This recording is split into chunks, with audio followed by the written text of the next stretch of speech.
We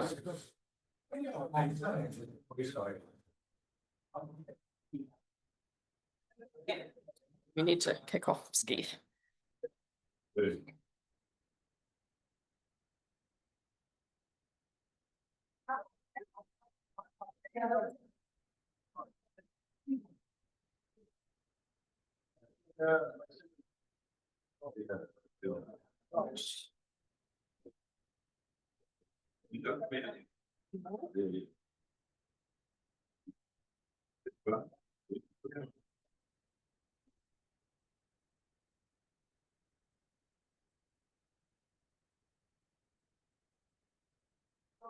time for my WhatsApp going on the blink.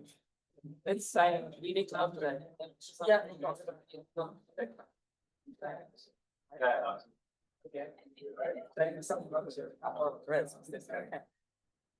So after I regret, they won't make the update. Okay, well, this is handy for us actually. Yeah, good.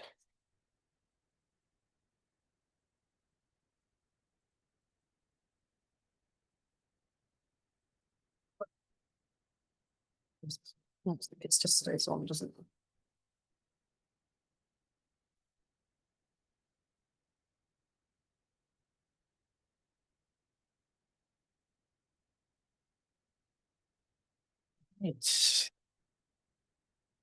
Good morning, all of you. Welcome to this transfer conference. My name is Bart van Herke. I'm the director of the research department of the European Trade Union Institute. I'm always happy to open an event, and I'm always happy when a new transfer issue has been published. In this case, I'm particularly happy, I have to say, also in view of the timeliness of this publication.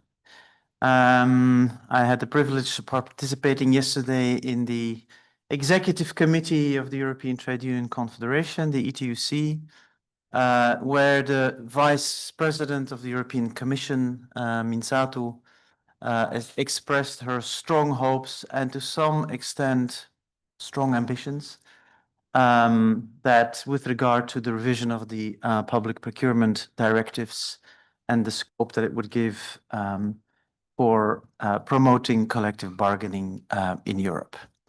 So that's, of course, what we want to do as a European Trade Union Institute, to produce things that are not only of very high quality, as is always the case with transfer and with what we do, I say in all modesty, but that is also relevant for the policy agenda. Then, how do you say that? We kill two birds with one stone, so as to speak. Now, what I also find important and interesting, and Karen will say a bit more about that in a moment, is that this is, of course, not only an agenda that is relevant and important for the trade union movement, but that is also highly interesting for at least some of the employers. And that's not always the case with everything that we do at the ETUI. So I'm very happy about that. Karen, you will say a bit more about this project within Europa and some of the employers associations. But this is a topic where I think we can create some synergies and hopefully also come to a good agreement at the EU level. Now, since time is very short, and I see here on the program that we have a very dense program. Good luck, by the way, to the chairs and the moderators for the panels. It will be a bit of a challenge, but we'll get there as always. Also, thanks to, I hope, the conciseness of all of the speakers today, so that we also have enough time for Q&A, because that is also important. So without further ado, I want to pass it on to Karen Jarling, who has been the editor of this edition, to introduce us to the topic. Karen, thank you so much. Yes, thank you very much for organizing this conference, joining with me, and also having the opportunity to discuss these the collection of articles and of the evidence on public procurement. So as you said, it's a very timely conference because of the revision of the European Procurement Directives. What we're going to do now or today is mostly to look back, sort of, so we take stock of what is actually already possible within the current regulatory framework. But of course, with a view to learning what is not possible or where there are obstacles also. So we have collected evidence from a broad range of countries, from the Scandinavian countries, Southern European, from the Eastern and Western European countries. And that's important, I think, because the context is very important. The industrial relations in these countries vary, also the economic situation, etc. So the evidence that we collected, they are based on several projects, most of them on a project which was jointly managed with Uni Europa, and in particular Mark Bergfeld. I don't know if he's already here, but he agreed to act as a discussant later. And he was also the one who was really encouraged us to do this project, helped funding and co-managed it. So thanks a lot to Mark. And also, as you mentioned, there was also the support by the employers' associations in the two industries that we had a closer look at, so security services and cleaning. So saying, just to emphasize, it is a topic which is actually also in the interest of some employers as well to move away from this old practices of buying cheap. And we use the notion of buying decent work for this project, and the notion of experimentation, which is, I think, it's both an academic concept, but it's also, I think, a notion which is gaining traction in many policy fields, because it denotes this provisional character and also this creative character, which is necessary, and some also trial and error processes to develop strategies that help to find a way out of the dead ends. And in this case, the dead end is buying cheap. We have several sessions. One is on the broader regulatory context, of sort of also an introduction to the different presentations. And then there are two more sessions with individual inputs, short inputs, on pay clauses, for instance, on the way how things are controlled and are managed also after the tender procedure. And so not only including also the issue of pay, but also other aspects of working conditions. And also an input on making instead of buying decent work, because this is something we came up in the research of the ProcuFair project, that when we asked local authorities what they were doing about this problem of buying cheap, some of them opted for, well, going back to in-house services. So we wanted also to cover this kind of experimentation. Before I start with the first presentation, I'd also like to thank very much to our discussants from different organizations, from ETUC, from EPSU, from Uni Europa, and as well from a legal scholar, Niklas Brun, and Maurice Roger from Schiphol Airport, who will bring in their own comment on what we present, and also bring in their own professional expertise. So yeah, thanks in advance. And I'd like to start right away with the first presentation, where, well, the title says it's experimentation against the odds, despite the fact. Okay, I'm sorry. It's okay. Yes, good morning. My name's Jane Parker. I'm from ETUI and also with the Transfer Journal. And I'll be chairing your session, this session now. And I'd just like to introduce Karen, actually. And Karen has done a sterling job bringing this special issue together. She's coordinated it, and it has an editorial, an introduction, and 6 articles as well. And many of the authors are here, which is terrific to see. And just by way of introduction, Karen is a head of department at the University of Duisburg-Essen in Germany, and came here despite some transport issues, one might say, which we are about to have here in Brussels next week. And we're delighted that you're here, Karen, and thank you for all your efforts with this. And we're really looking forward to a packed program this morning.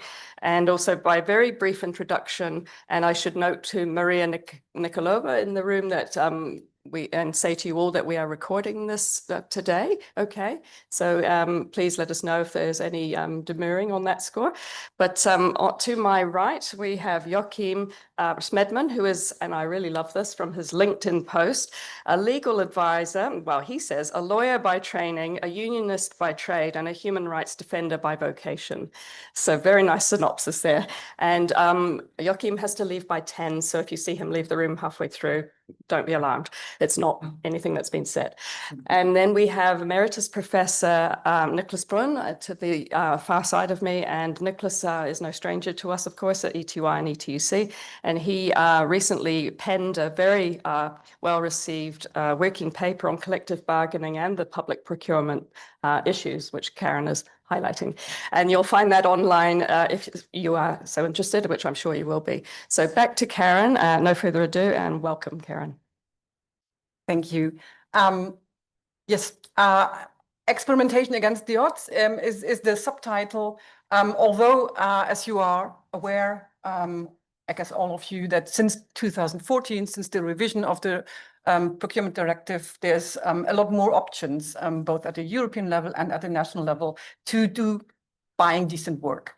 And that's what we see across all cases. It requires, there's a lot of challenges. It requires profound expertise, not just legal, but also technical, sort of.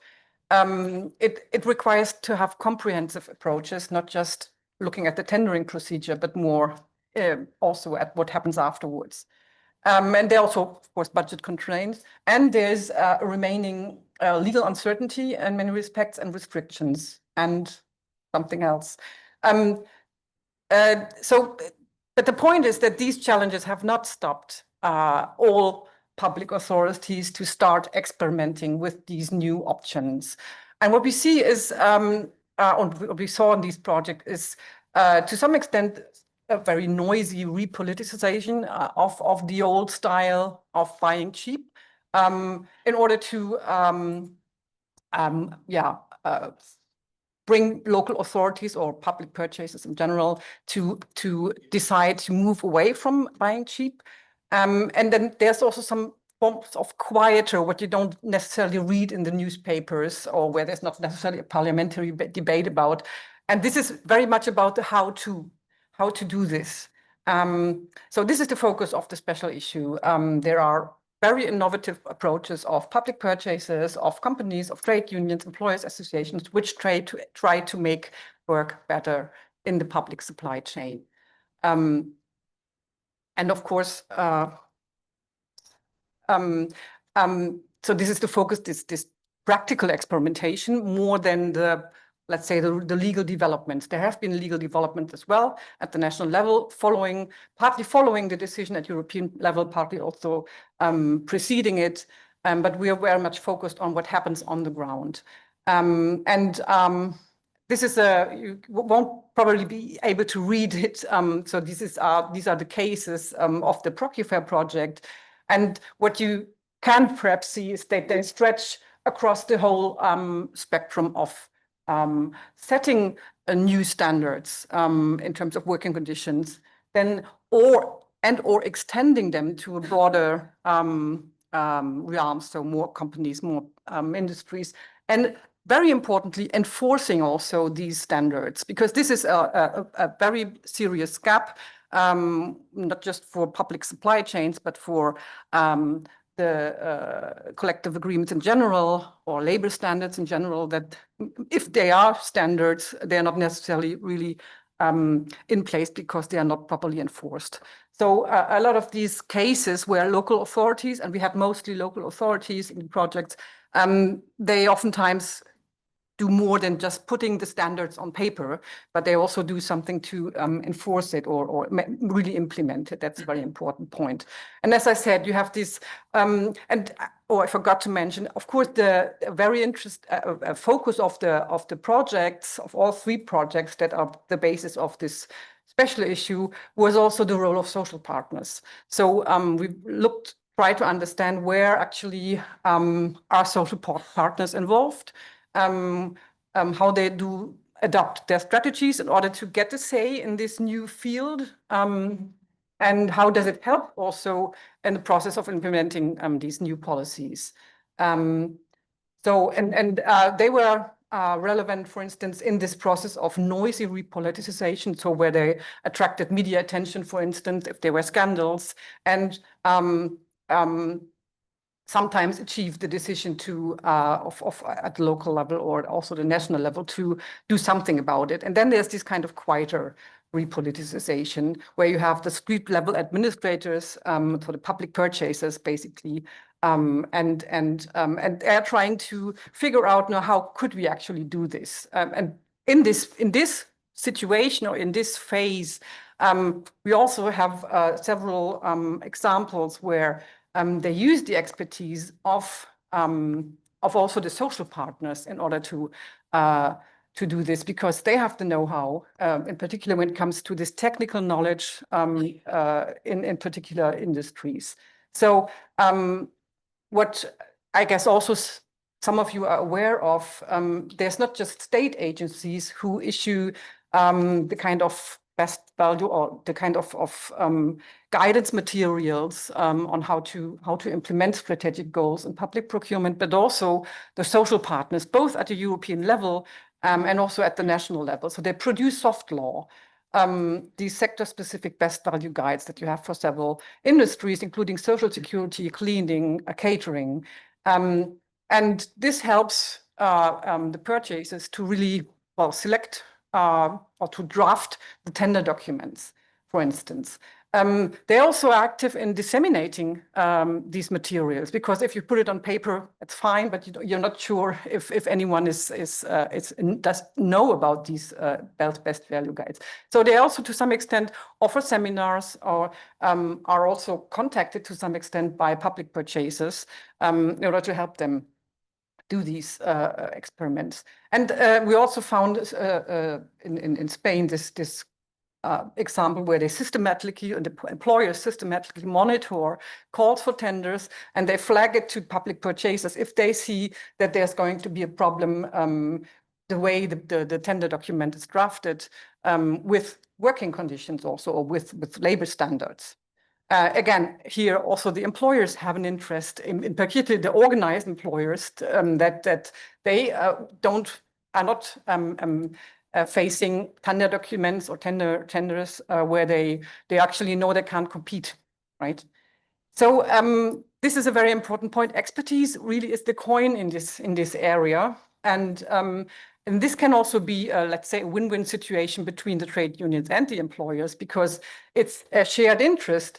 If you, for instance, define quality, what does quality means in terms of social security, security services, for instance, or quality in terms of cleaning services? So if it's framed, and this is what the best value guides, for instance, do, as something which also has to do something with the skills, with the health and safety regulations or practices, and also with good working conditions in general. And it's, of course, it supports the agenda of trade unions, but it's also it supports the, let's say, the interest of employers, because it helps public buyers to crowd out the low-cost competitors.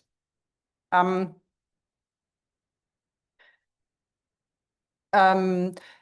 as I said, various ways in which these social partners are involved. And I just listed a few of them, and we will hear more about them during the presentations. So, for instance, there's some forms of bilateral negotiations or regular meetings between the public authority, between trade unions and other worker representatives. And in the case of Groningen, for instance, before the tender, they just meet in order to identify problematic issues in this particular sector. And then during the contract, they also talk about problematic issues when implementing the tender, the contract. And there are similar ways on how trade unions in particular, sometimes also employers associations, actively get involved by public purchasers. Still, I think what we also can see is that it remains the exception. Not just the fact that trade unions and employers are actually involved, but also the decision to move away proactively from this buying cheap mode. And the question is why? And since we're here in Brussels, I'm going to focus on these reasons which are to do with the regulatory framework, because it's certain that this legal restrictions and the uncertainty is by far not the only problem. And it's also not an absolute barrier, as we could see. But it's not, I mean, sometimes it's argued that it's also used, this issue of legal uncertainty, as a sort of mask and shield by purchasers who don't want to move into the direction of buying decent work anyway. So it's just, yeah, it's a pretext. But that's not what we found, because we had to do with these public purchasers who actually wanted to move away from buying cheap. And what we came across repeatedly is that there are also, let's say, challenges, barriers that are rooted in this regulatory architecture. And I think most of you are also familiar with these barriers. I would list 4 aspects that are really a problem, or that make that support the non-politics, which are more typical, which is the facultative character and the general provisos, like the link to the subject matter or the issue of proportionality, both of which got a stronger emphasis in the revised directive. The restrictions that remain, for instance, in terms of subcontracting or limiting subcontracting, and also the system of remedies, which is always a sword of Damocles for public purchasers who are anxious about not going against competition law. So just a list of things that you can, or where it's difficult, and what actually every company in the private sector can do. As a public purchaser, you can't, it's really difficult to exclude bidders if they have not complied with labor law in the past. That's what we find really in various cases. It's difficult also to favor best-in-class companies because it's not allowed to favor someone for the corporate policies they adopt. It's difficult to oblige contractors to use their own staff. It's difficult to ask companies to refrain from using atypical employment. So a lot of difficulties which do not stop purchasers to experiment, but it's a reason why there's this bias for non-politics, which means do nothing, remaining with the buying cheap. And I think you can really wrap up the whole theme of the procurement directives with this sentence: you can use buying decent work options, but don't exaggerate. Otherwise, you will risk litigation and, of course, delays due to this litigation. So for the conclusions, what can we learn from this? I think the problem is that the current framework is very much a compromise between competing goals. And this is, on the one hand, correcting for past decades of negative integration, which say we don't do anything which distorts competition. But it doesn't replace it by something positive integration, so established standards, common standards, but it shifts the decision back to the member states.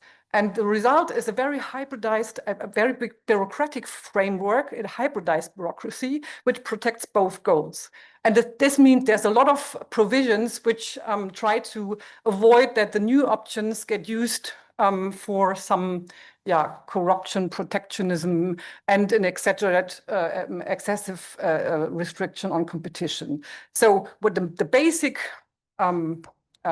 claim or suggestion I would say is to revise the European Procurement Directives with a view to reduce this over-regulation in terms of protecting competition. This has become, let's say, a goal in its own over the last 20 years, and it's very bureaucratically spelled out. And I think that's a real problem for all kinds of strategic goals.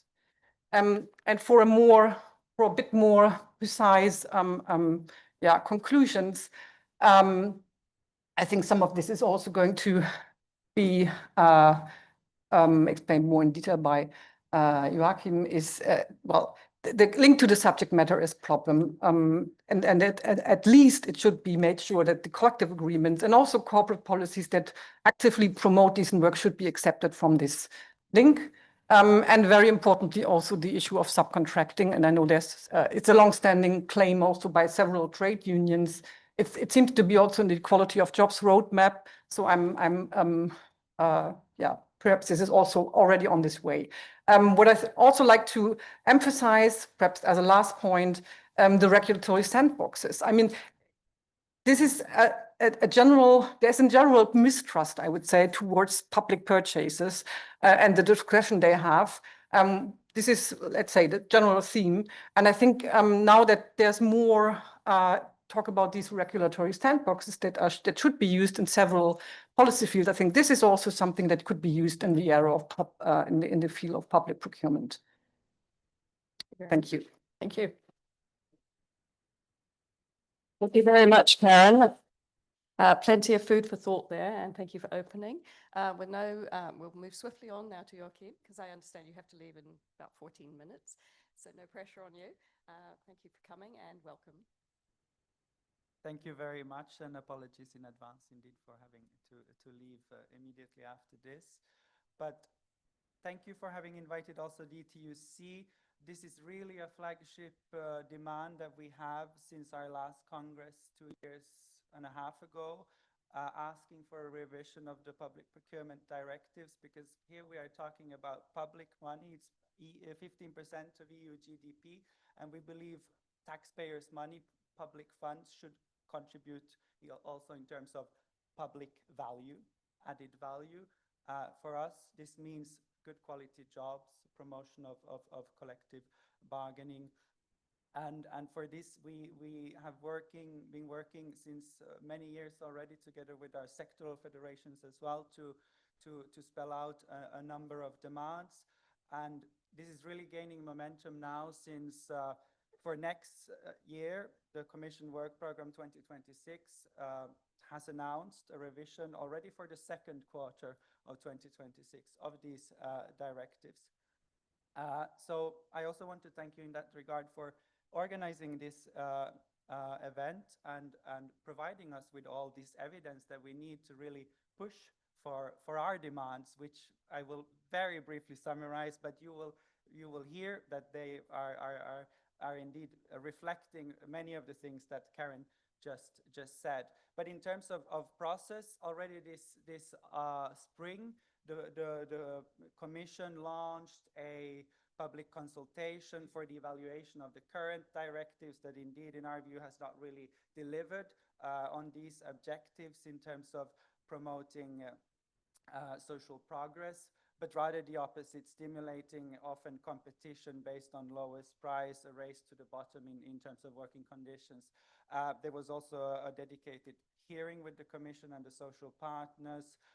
There's been set up an expert group by DG GROW, where DTUC is also represented. We worked closely also with the European Parliament on its own initiative report, feeding into the Commission revision, its political demands. Same for the European Economic and Social Committee, the Committee of the Regions. And now, just a few weeks ago, the Commission opened its second public consultation, now this time on the future directive, and in the same way there will also be a social partner hearing in January to discuss with the Commission what we want to see in these future directives. So just to give you very briefly a flavor of what demands we are putting on the table from the European Trade Union Confederation side, it is really to make sure that there are stronger obligations on procurers to promote quality jobs, collective bargaining, and of course this also means for the contractors to comply with these obligations. So we need to strengthen, for example, the horizontal social clause. We must restrict the use of lowest price as the only award criteria. And public authorities need much more legal certainty also because it must be absolutely clear and allowed to require bidders to have a collective agreement. Once again, we are talking about public money and millions of workers who deliver goods, services, and works under these contracts every day all over Europe. So what we believe is that it should be clear in this revision, for example, when it comes to the subject matter of any contract, it should be possible to ask for good working conditions, because there are always workers behind delivering on these contracts, no matter what goods, services, or works you procure. And as was just said, subcontracting needs to be regulated. We need limits on the length of these chains. We need equal treatment of workers in the chains, full chain liability, and much stronger monitoring. Same for exclusion grounds. Should not be possible for companies who have violated workers' rights to be rewarded public money.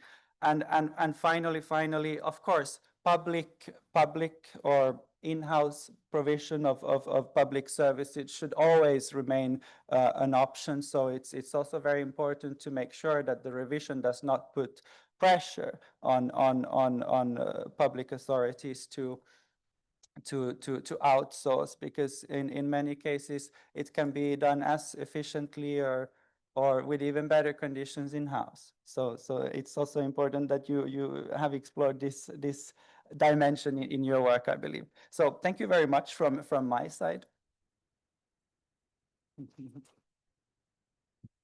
Thank you very much, Joachim, and a lot packed in there into those few minutes, so appreciate that and laying out the criteria, the hoped for criteria.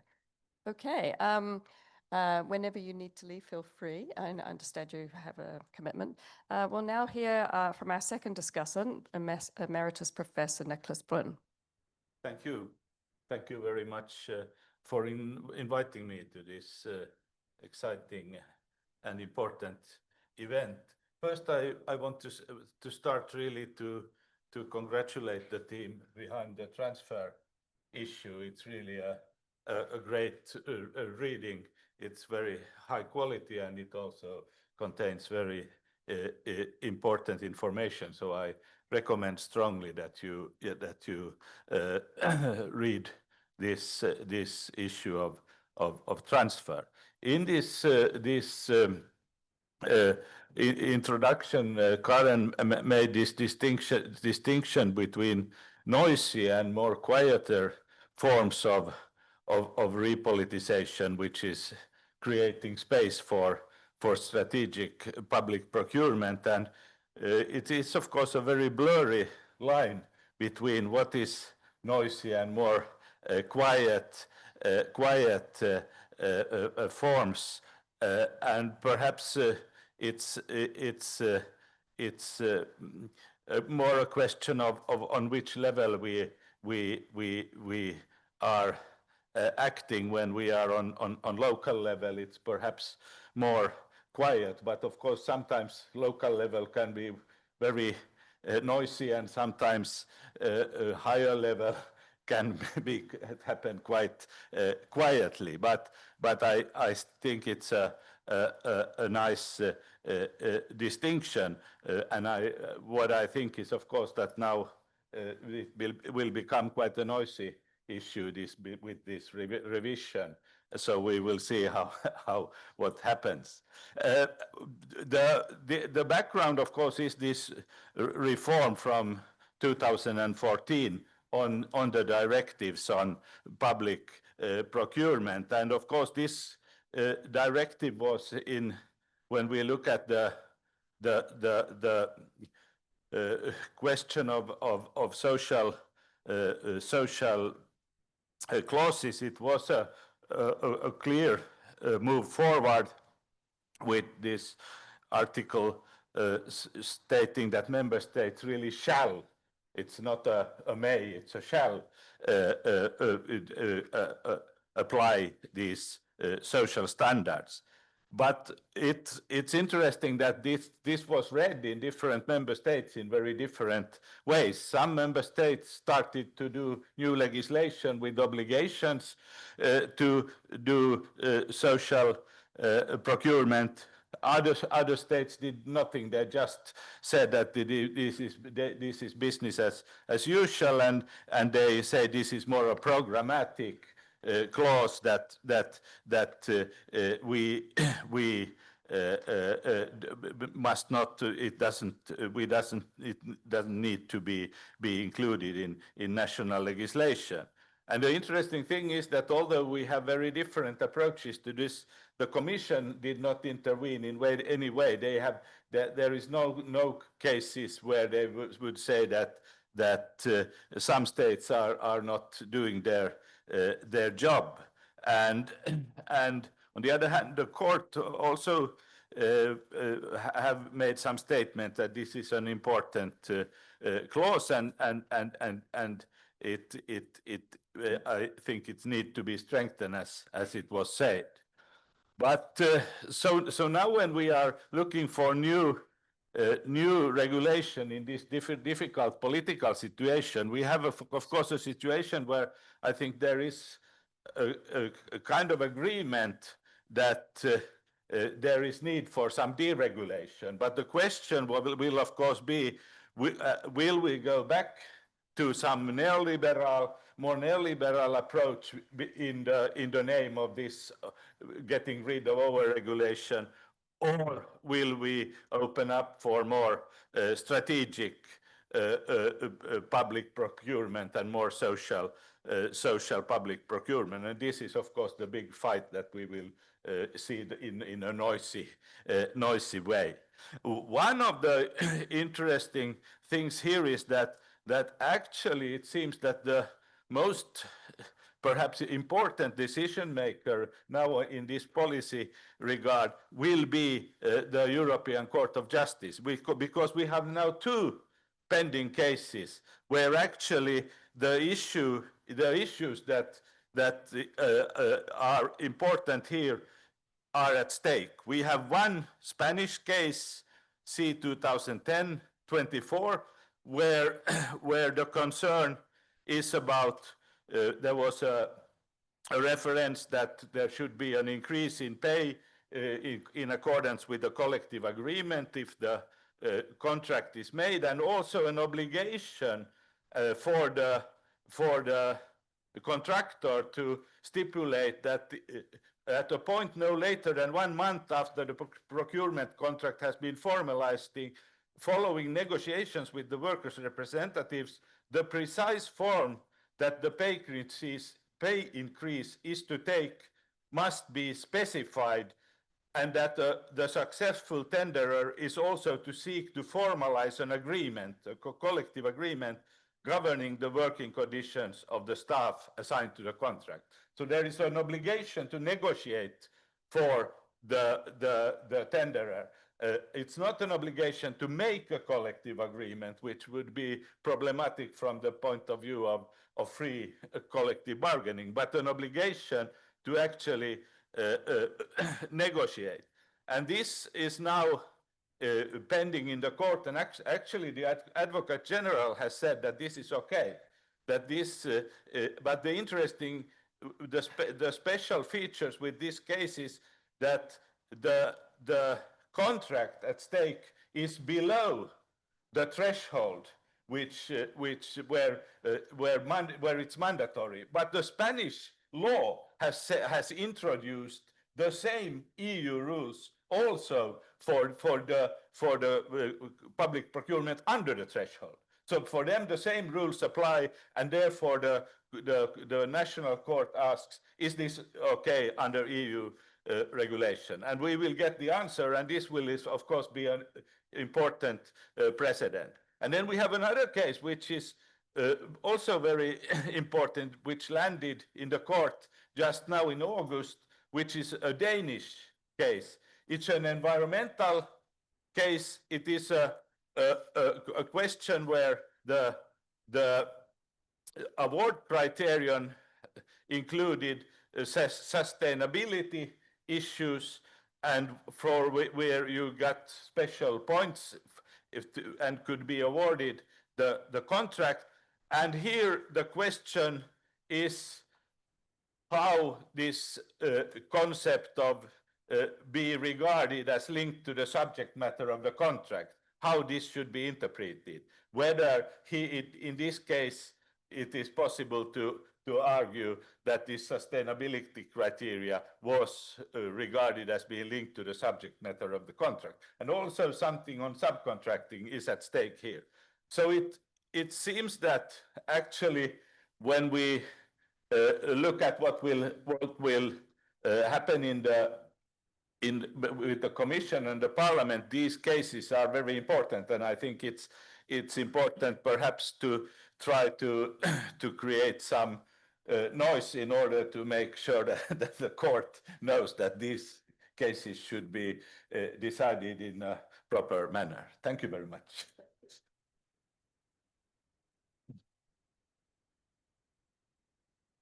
Okay, thank you very much, Nicholas. That's intriguing and great that you flagged those two cases. And indeed, here's hoping they inform what happens. We have 10 minutes or so till the end of this first session. So I'd like to open the floor. If you have a question, I'm not sure, is there a microphone coming round? Yes, there is. If you could say who you are and where you're from, please, your affiliation, that would be great. And we'll take 2 or 3 questions maybe and pose those to our speakers. Thank you. Okay, we have one, Bart van Herke in the front row. Yes, thank you very much, Bart. Question to Nicholas. You said that this is in many cases, so buying decent work is in many cases the shared interest of trade unions and employers. It should go without saying, but I would like to have, a little bit of more explanation on that. So examples, where is it the shared interest of trade unions and employers, and how does it work out? And if it is the shared interest of both, why isn't it happening more often? And then I suppose you'll refer to the legal constraints, but still. Okay, thank you, Bart. And any other questions before?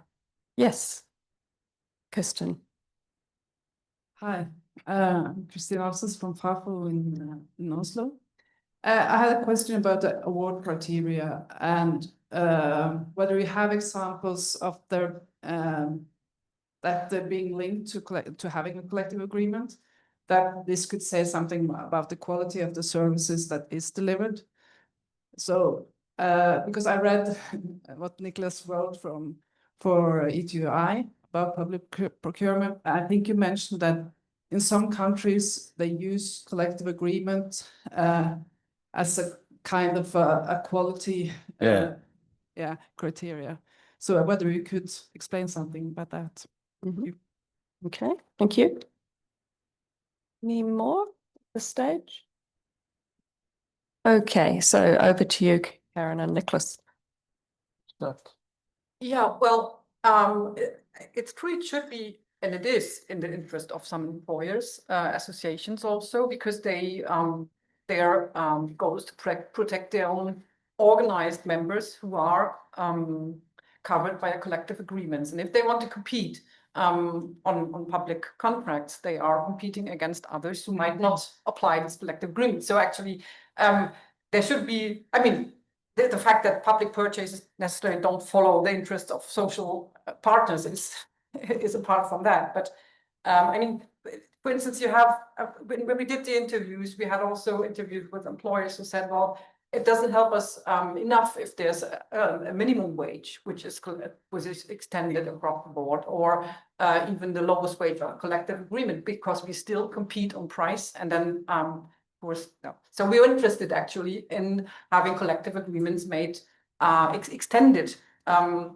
all competitors. So still in the public debate in Germany, you also have currently this debate about the pay clause at the federal level. They are going to introduce a law, and there's just a minority of employers associations who are in favor of this rule, and you wonder why.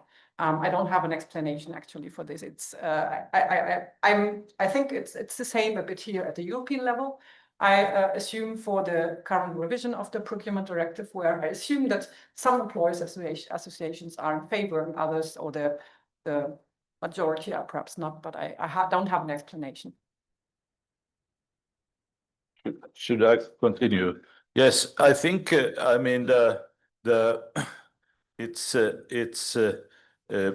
for instance in construction sector, I think that we have the big players are in favor, and I think it has much to do with with what you find in this sector and in other shipyards and other things is that you have a change of subcontractors.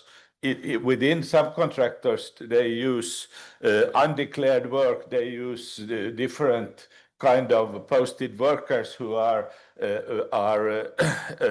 then where you don't even follow what should be followed by for posted workers. It's this gray zone of work which is going around is very much used by subcontractors, and that by doing this you can push the price down and compete with then some big constructions firms that try to avoid this kind of subcontractors in order to keep their reputation and so on. So I think this is a little bit, at least the background what I hear here, but it might be different in different sectors. I think cleaning might be a little bit the same, that you have this kind of problem with undeclared and work. When it then comes to this award criteria, which is really doesn't fit very well when we speak about demands to apply a collective agreement. And I mean, my own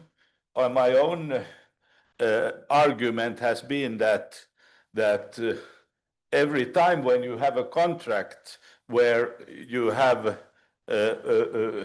let's say much work to be performed, where it is about different kind of workers which you have to employ, then it should also be regarded as being linked to the contract, this wage requirements.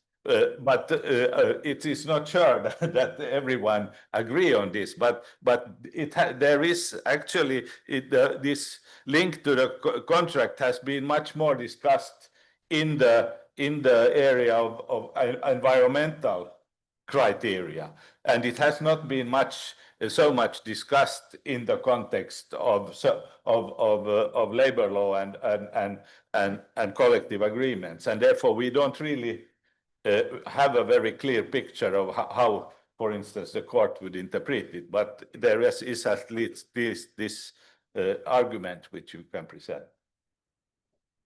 Okay.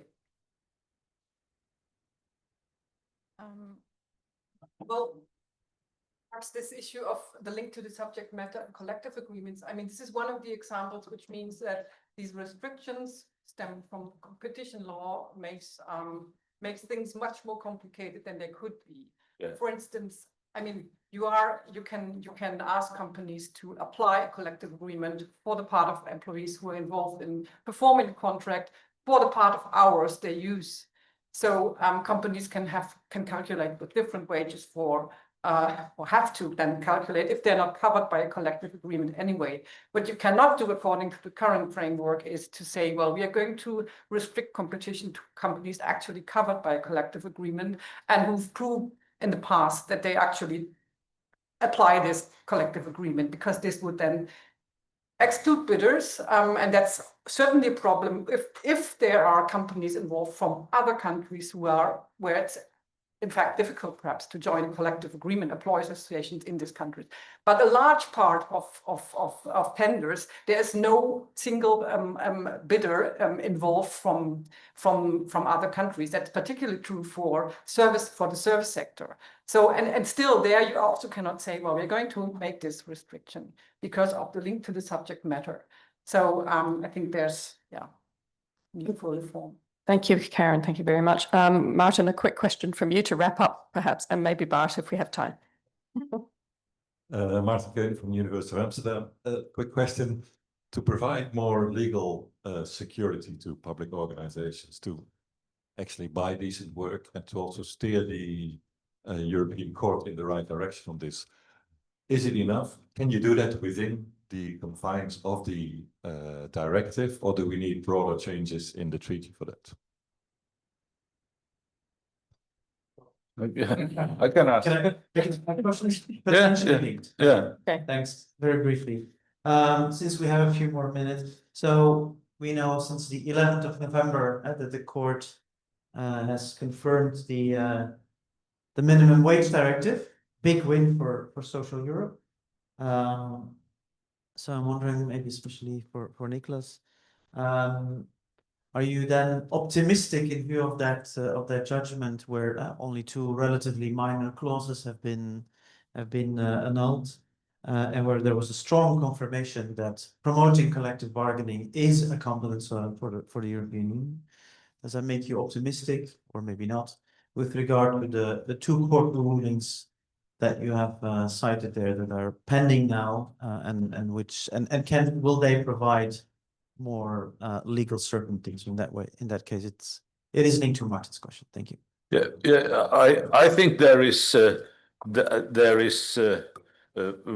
clearly room for more progressive interpretations of the present directive, but I still agree that there are limits, and we need to the changes of the clarifications and perhaps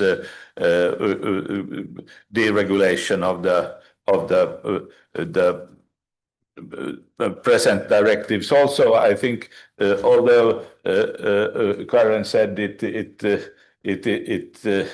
this uncertainty is not, it's perhaps overestimated, but I still think it's there, that there are a lot of lawyers who say that, well, be careful, don't do this and that for different companies. So that is something, one reason for why we need clarification. Yes, I'm a little bit optimistic in the way that actually in the minimum wage directive there is a direct reference to public procurement. And the obligation of the member states is actually to promote collective bargaining in the context of public procurement now, and this is now accepted by the court. So it would be a little bit strange if in this situation the legislator or the court would go fully against this. So I think therefore this judgment was also important from the point of view of public procurement. Thank you. Thank you.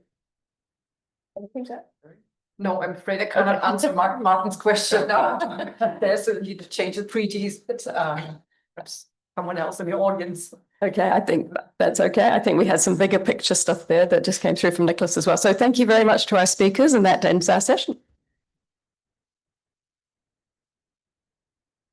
Now, because we're on quite a packed schedule, thank you both, we'll move swiftly into the second session. So I'd like to invite the speakers to the what we call it, the trestle table or the panel table, please.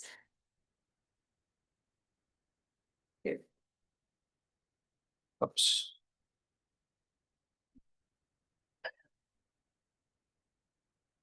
Let's see. Yeah, yes.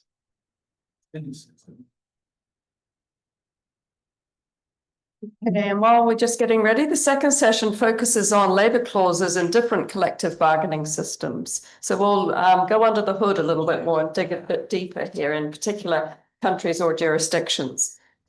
Good morning. Good morning. Good morning. Okay.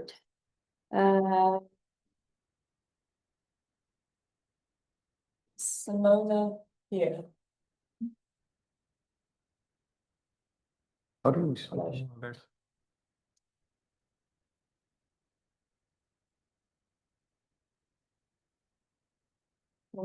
Trine, is Trine here? No, she's stuck in a snowstorm. Oh, okay, well, that's good luck. I hope she's well prepared for that. Okay, so Trine won't be joining us because there's a snowstorm issue. But just by way of brief introduction of our speakers, so I'll start with the order of play. We have Jens Arnholt, who's from Faust in Copenhagen, Denmark. And I believe that you will be talking about labour clauses as a complement to collective bargaining. Why and how are pay clauses used in a country with high collective bargaining coverage? Okay, and Trine is your co-author, and is she now based at the University of Warwick? Yes. Is that the case? Yes, Yes. and she's a professor there, because I was looking online and I was getting totally confused about which was the most relevant site or the most recent. And I thought, well, maybe she's in both places. It's distinctly possible. Okay, so commiserations to Trine, but thank you, Jens, for being here. Then we will listen to Simona Brunnerova. Nice to meet you, Simona, who is from CELSI, which is the Central Europe Labour Studies Institute in Bratislava in Slovakia. And Simona will address labour clauses as a substitute or as a stimulant of collective bargaining in countries with hostile conditions. So two great areas of coverage. Our discussants for this session are Mark Bergfeld to my left, who is from Uni Europa. Welcome to you, Mark. And also we have Maurice Roger from Schiphol Airport. Welcome to you also, Maurice. So let's kick off. Jens, would you like to start? How do I switch the slides? The slides, yes. We have an item per slide. Great. Are you okay with that? Sorry. Okay, thank you. Yeah, thank you so much. So this is the long, very complicated title of the article we wrote for the transfer issue. I'm not going to even try to read it out loud, but the basic premise is that labor clauses are quite important tool to improve working conditions and wages if implemented and enforced correctly.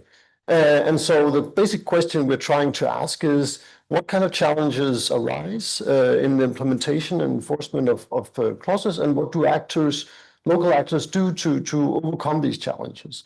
And so what we focus on, or what we do in the article is focus on 4 examples, 4 case studies of local experimentation in enforcing and implementing labor clauses.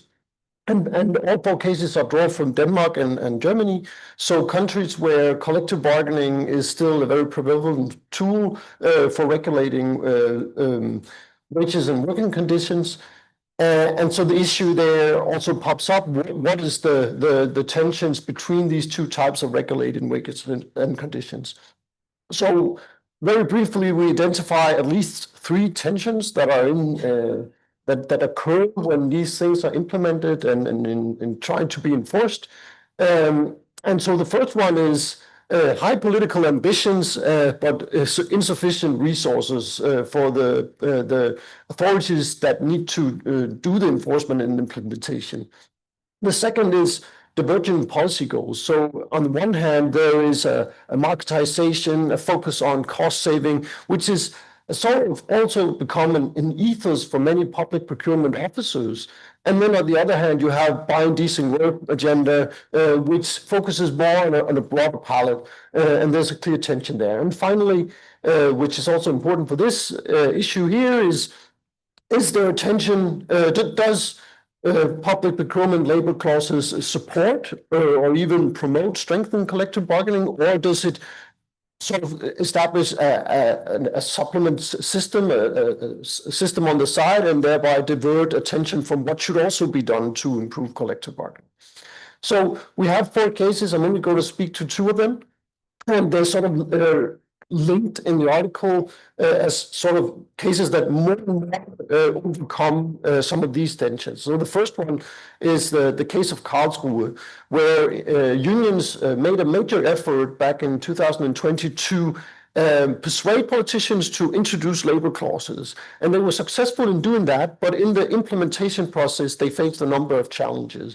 So first of all, there was a lack of resources for monitoring, so it became a very small-scale experiment. There was a lack of expertise among the procurement professionals on what kind of collective agreement should we refer to. And so they just allowed everyone, which disgruntled the trade unions quite a bit. And then there was also this major concern among the procurement professionals, that this could be a problem for cost saving. So the rebate that was given to companies who actually had a collective agreement was quite modest. And so in the end, the labor clause really didn't end up having no effect. And so in the evaluation, it was pretty sort of obvious, okay, we're going to discontinue this. So in a sense, the case is a great illustration of a success in the political push to get the ambition onto the agenda, but the implementation phase just showed that it really didn't get any impact. And so this contrasts very much to the case of Copenhagen, which I'm going to speak a little bit more about. So in Copenhagen, there has been for a long time labor clauses applied, but the real issue was how are we going to enforce and implement this effectively? And initially, they used a private firm for doing the controls. It didn't work out well. So in 2018, the municipality of Copenhagen made its own enforcement unit. So it was separate from the public procurement officers, and therefore it sort of was established based on this buying decent work agenda. So you had procurers in one area, they could focus on the cost saving, but then you had the enforcers in another unit, and they were established and generated quite a lot of expertise, in part by having interaction. I mean, they recruited from trade unions, but they also had regular interaction with the social partners to discuss what does the collective agreement actually imply? How should we look for infringements and so on? So they do that regularly, and it was quite a big success. Now, what happens is that around the municipality of Copenhagen, which is a large municipality, this is smaller municipalities, and they looked at this with quite some envy, said, this is very effective, but we do not have the resources to do this because it would be completely out of proportion to build our own unit because we have such small, like relatively small public procurement. So what they did in 2021 is they made an agreement where these surrounding municipalities, they started to contribute to the funding of the unit, which the Copenhagen unit, which could then be expanded and is now enforcing broadly in the greater Copenhagen area. And so in many ways, this way of doing it overcame a lot of the tensions that I referred to. So it clearly overcame the tension of not having enough resources and not having enough expertise. It also, by having this division, it also overcame this mixed policy goal problem. And so the final issue is, of course, this issue about the contrast between collective bargaining and these kind of systems, the labor clauses. And so the conclusion to all of this is that the labor clauses can really be a good tool for decommodifying workers and improving their wages and working conditions if they are implemented correctly.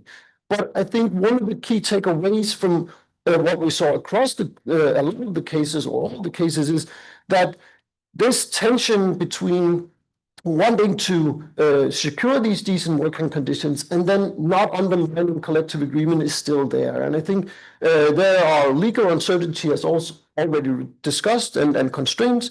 And the major one is the fact that they cannot refer specifically or require specifically to have a collective agreement. That would alleviate a number of the challenges, not just on a principle level of trying to increase collective bargaining, but also on a sort of an everyday level where you could get the trade unionists, get the employers associated involved in interpreting what is actually the demands we're putting in here, how should we enforce it, and so on. That said, I think one of the takeaways here is also that even though there are constraints, there is also a lot of leeway and room for experimentation. So if we compare the two cases, you can clearly see that what they have done in Copenhagen under the current regime, under the current rules, is much more advanced than what they, for instance, reached in Cosmo. So that was it. Thank you very much, Jens. Really fascinating cases and adaptations and extensions there. Thank you very much. We'll move swiftly along now to listen to our second speaker about, as we say, stimulants and substitutes or labor clauses as such, and looking at that collective bargaining in countries with hostile conditions. So thank you, Simona. Yes, thank you. So I'm going to present the paper that I co-authored with my colleagues Marta Kahansova and Jan Czarszewski. And this is a paper about the labor clauses, which can act as a substitute or as a stimulus of collective bargaining in countries with hostile conditions. So we started our research in the context of the EU policy, more concretely the two public procurement directives and the directive on the adequate minimum wages.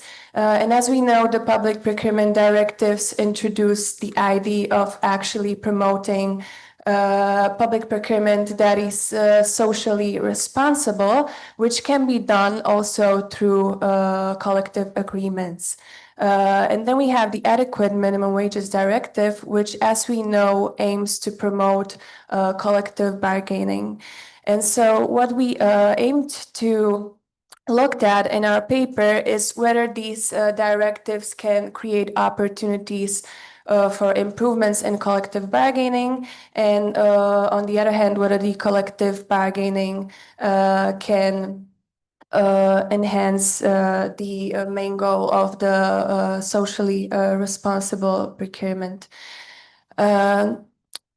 Yes, and in our paper, we focused on 3 case studies. 2 of them were on public transportation in Slovakia, and 1 was on procuring security services in Poland. And if you ask why we chose these 2 countries, as I mentioned, we explore the hostile conditions, and we chose these 2 countries because in Poland, as we know, the collective bargaining coverage is very low, and in Slovakia, the collective bargaining is also eroding. And while there is also sectoral collective bargaining present, it is mostly company level bargaining. Before we move on, we have to, however, link the 2 concepts, so public procurement and collective bargaining. And we do this by introducing the public value theory in our theoretical framework. What this public value theory basically says is that when we procure services, we should not only look at the efficiency and cost reduction, but also the broader public interest and the positive social impact that procuring services can have. And so what we also see is that we have these divergent perspectives, as we have the procurement officials, which mainly focus on competition and efficiency, and we have the social partners who seek to enforce fair labor standards and working conditions.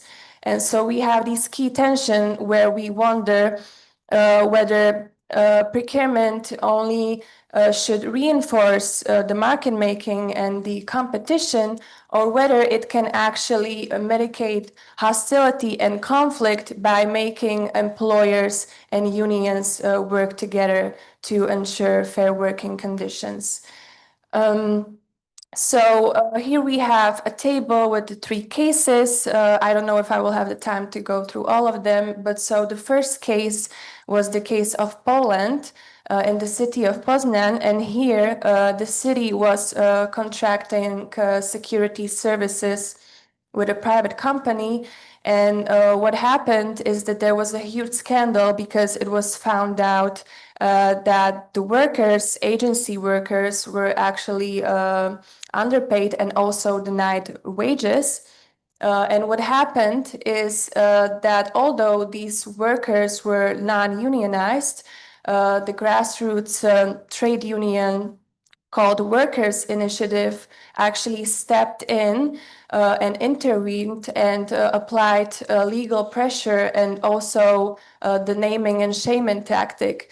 And so what happened is that the city actually terminated this contract, and it promised to actually in future ensure fair working conditions when contracting. And what they actually introduced is that in the future contract, they wanted the bidders to actually only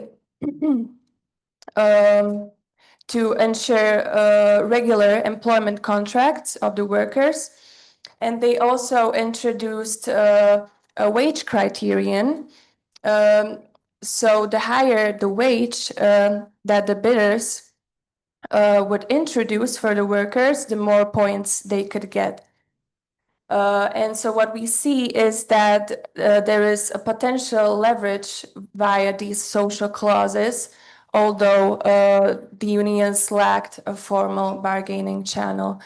The second case concerns the case of public transport in Slovakia. And here what happened is that the city was looking for a new contractor for the public transport. And the winning bidder, the Arriva Mobility Solutions, won this contract. However, they offered a very low price. And what actually happened is that there was a huge disruption of the bus service and also delays, which was caused by the fact that there was a mass shortage of workers at the Arriva Mobility Solutions, because they expected that with the contract ending, the workers that worked at the previous public transportation company, Slovak Lines, they would go over to Arriva Mobility. However, this did not happen because the company agreement that was at Slovak Lines was better than the one at Arriva. So they actually lacked the workers that would provide the service. Here we also saw that the trade union OZKovo actually stepped in, and it said actually this would not happen if there would be a collective agreement in place. What they also argued that perhaps it would be good to have a sort of transfer of rights practice, so that the workers that would go from the previous company to the current company that provides the services would still have the same working conditions. And the third case was the case of the regional transport in Banská Bystrica. And even here, there was no formal bargaining, but we actually saw how the trade union OZKovo, the employers, and the provider agreed on an indexation wage mechanism, which was based on several criteria. And this ensured predictable wages for the workers.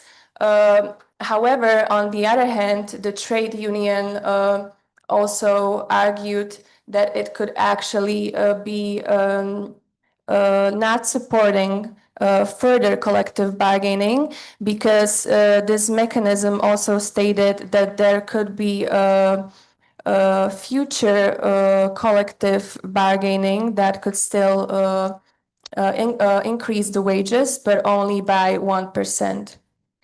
And so to conclude, although we saw no formal collective agreements, we saw indirect progress across all these cases. So we saw greater awareness, new coordination, and also recognition that labor standards do actually shape the service quality.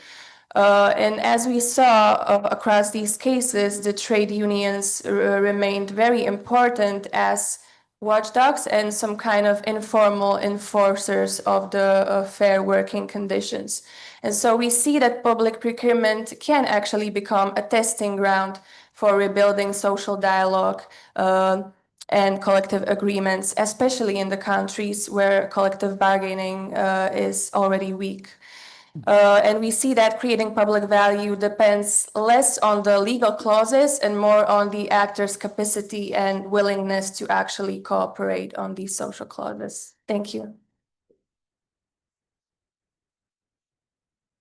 Thank you very much, Simona. Some really interesting blended processes there. And thank you for talking us through those three cases. I'd like to turn now to Mark as our first discussant. Mark, I'm not sure how long you're planning to chat for, but How long do you talk? well, how long? Just tell me to shut up, okay? Oh, well, Right, I'll go that's nicely, good. okay. So hello everyone, good to be here. And I'm really sorry I can't stay the whole day. It looks like a really great program, but we currently have a meeting ongoing with our cleaning employers discussing the precise same issues and what we're going to be doing in the second round of consultation, whether we'll get to an agreement on that. So thanks for first and foremost to Karen and to all the researchers in the consortium. There's too many who participated in the Procure Fair project. It's been a quite long journey. We started like discussing in the summer of 2021 at the height of the Corona pandemic. And it's good to see that we're getting the academic discussions around public procurement and buying decent work twinned up with the political action and the policy discussions happening all at the same time. You know, and usually we have a kind of unevenness in movements. But I think in this case, we're actually all singing from the same hymn sheet and marching into the same direction. And despite, you know, like, and I think it really, these academic, and I actually managed to read some of it, and I think they contribute to the debates in really significant ways, and like are definitely shaping my way of thinking. So I'll just go into some of like Simona's and Jan's and Marta's like paper, and then I'll go into Jan's and Trine's and Bjarke's and Karen's paper. Sorry if I got the order messed up. I know academics, you know, precious about orders.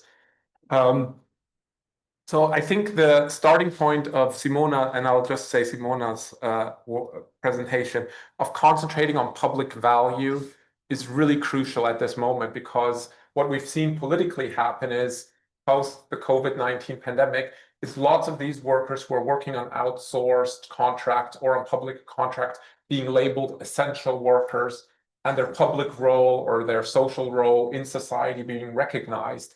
And I think that a lot of the times in the discussion, given the kind of austerity budgets that we're facing, given the kind of priorities for like militarization or other, you know, political goals that we see, the public value of a security guard, like, you know, being at the entrance of a shopping mall is not, you know, is not in the public, it's not in the public view, or a cleaner, you know, cleaning up children's schools and cleaning up after children is also not being taken into account, or the bus driver working on an outsource contract, bringing older persons, you know, from one place to another. And so I think the public value is really an important dimension. I think that what we're seeing is like a dispersive shift in which, particularly at the EU level, like following the 2014 directives, we saw a lot of discourse revolve around best value, and like also kind of focus on quality, shifting, however, to social responsibility, shifting on a more worker-centered discourse. So the question is like, okay, when we talk about public values at a theoretical level, like, I think it is an advance because it's easily combined with a kind of workers' agenda. But I also think that there's a way of which companies in particular have like started to appropriate the language of like public value to say like we're providing like this, you know, essential service or whatever. And effectively, like a lot of municipalities, local regional governments, central governments have caught on to it, that like they've been using that language to, you know, enlarge their margins, while at the same time, you know, workers, you know, continue to be at risk of poverty, or working in, you know, are doing more for less. And so I think the public value discussion is really situated between this, you know, best value EMAT criteria that we saw following the 2014 directives on the one hand, and then I think a more worker-centered like discourse on empowering workers like through public procurement. And so I think it creates a nice bridge in their article. And I think this has come a bit short in your presentation, but I think that they really do one thing like really well. And I think it's to talk about the dual role of the state in public procurement, because on the one hand, they say, okay, like the state devises the rules for public procurement. And that needs to go hand in hand with supporting social partner and union capacity. Because if you do the one without the other, you're effectively not using the institutional leverage that the state has in order to support unions. If you only support unions, but then you have no kind of legal mechanism, you also aren't, you know, advancing things. And I think this really burns the issue, like, or how should I describe it? It really, you know, identifies like where we're at in the current moment. You have the EU Adequate Minimum Wage Directive, but then there's no teeth of how unions are actually being strengthened. Then you have the whole discussion around public procurement, and then they don't want to support unions. So I think some of the issues that we see from Central and Eastern Europe really are kind of like the magnifying glass of what happens. I think the third element, which is a bit lacking in that discussion, is like the macroeconomic context of austerity budgets, of like new public management, and how that how that plays into the role. Okay, 1 minute. Oh, wow. Okay, so then coming to Jens's and his co-authors, I think the tensions that you see like around expertise, around resources, and around like the policy objectives, I think comes down to the fact that there's a lot of legal uncertainty, right? Because if there were legal certainty in the EU public procurement directives, a lot of these tensions could be resolved, perhaps. The second one is that the tensions that you describe also identified by the European Commission. That's why after following the 2014 directives, they said, okay, we need to professionalize buyers. You know, they had this whole webinar series on professionalizing buyers. Then they had this whole agenda around like what kind of resources do you need to be equipped with. The fact of the matter is that we see new tensions arising at the moment at the policy area, which I think like you implicitly give some of the answers to around the language and discourse around simplification, right? Like, because there's a clear tension between the Commission saying on the one hand, like we want green public procurement, we want socially responsible public procurement, and on the other hand, wanting simplification. Like how do you bring that kind of those three objectives together? And I think your article points into that direction.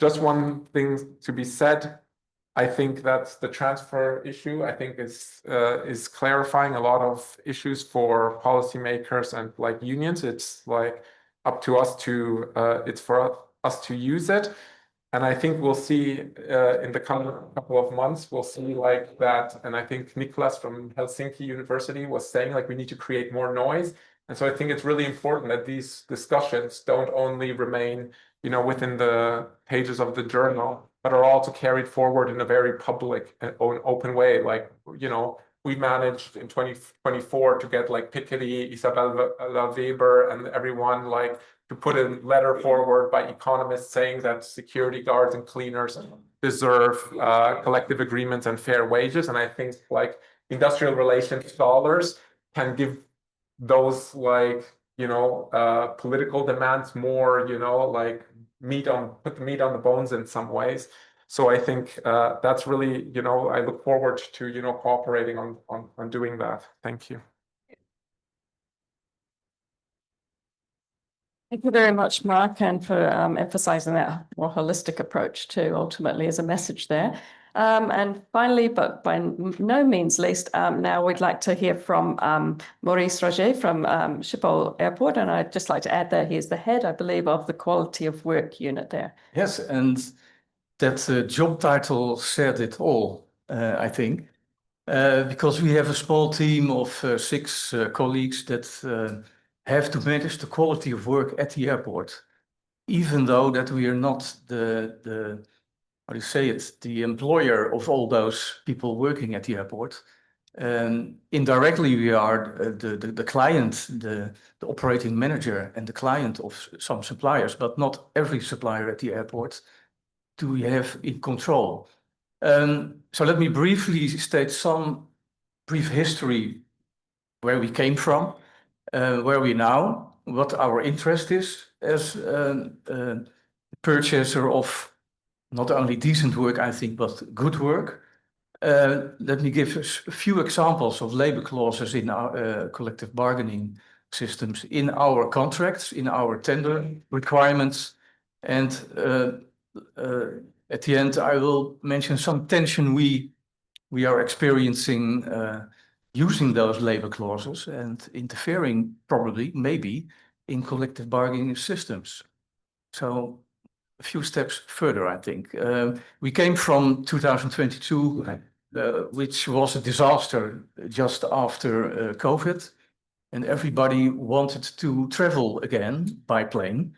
And we we discovered that there were not enough people to do the job, to let all those planes fly, and to manage the streams of passengers at the airport. So we didn't have enough security agents, for instance. So we asked ourselves, where are they? They didn't came back to the airport when there was no job for them anymore in COVID period. So why was that? And we discovered and it's uncovered that we didn't have good work at the airport. People didn't came back. There were bad employment conditions, bad working conditions, etc. So we turned 180 degrees.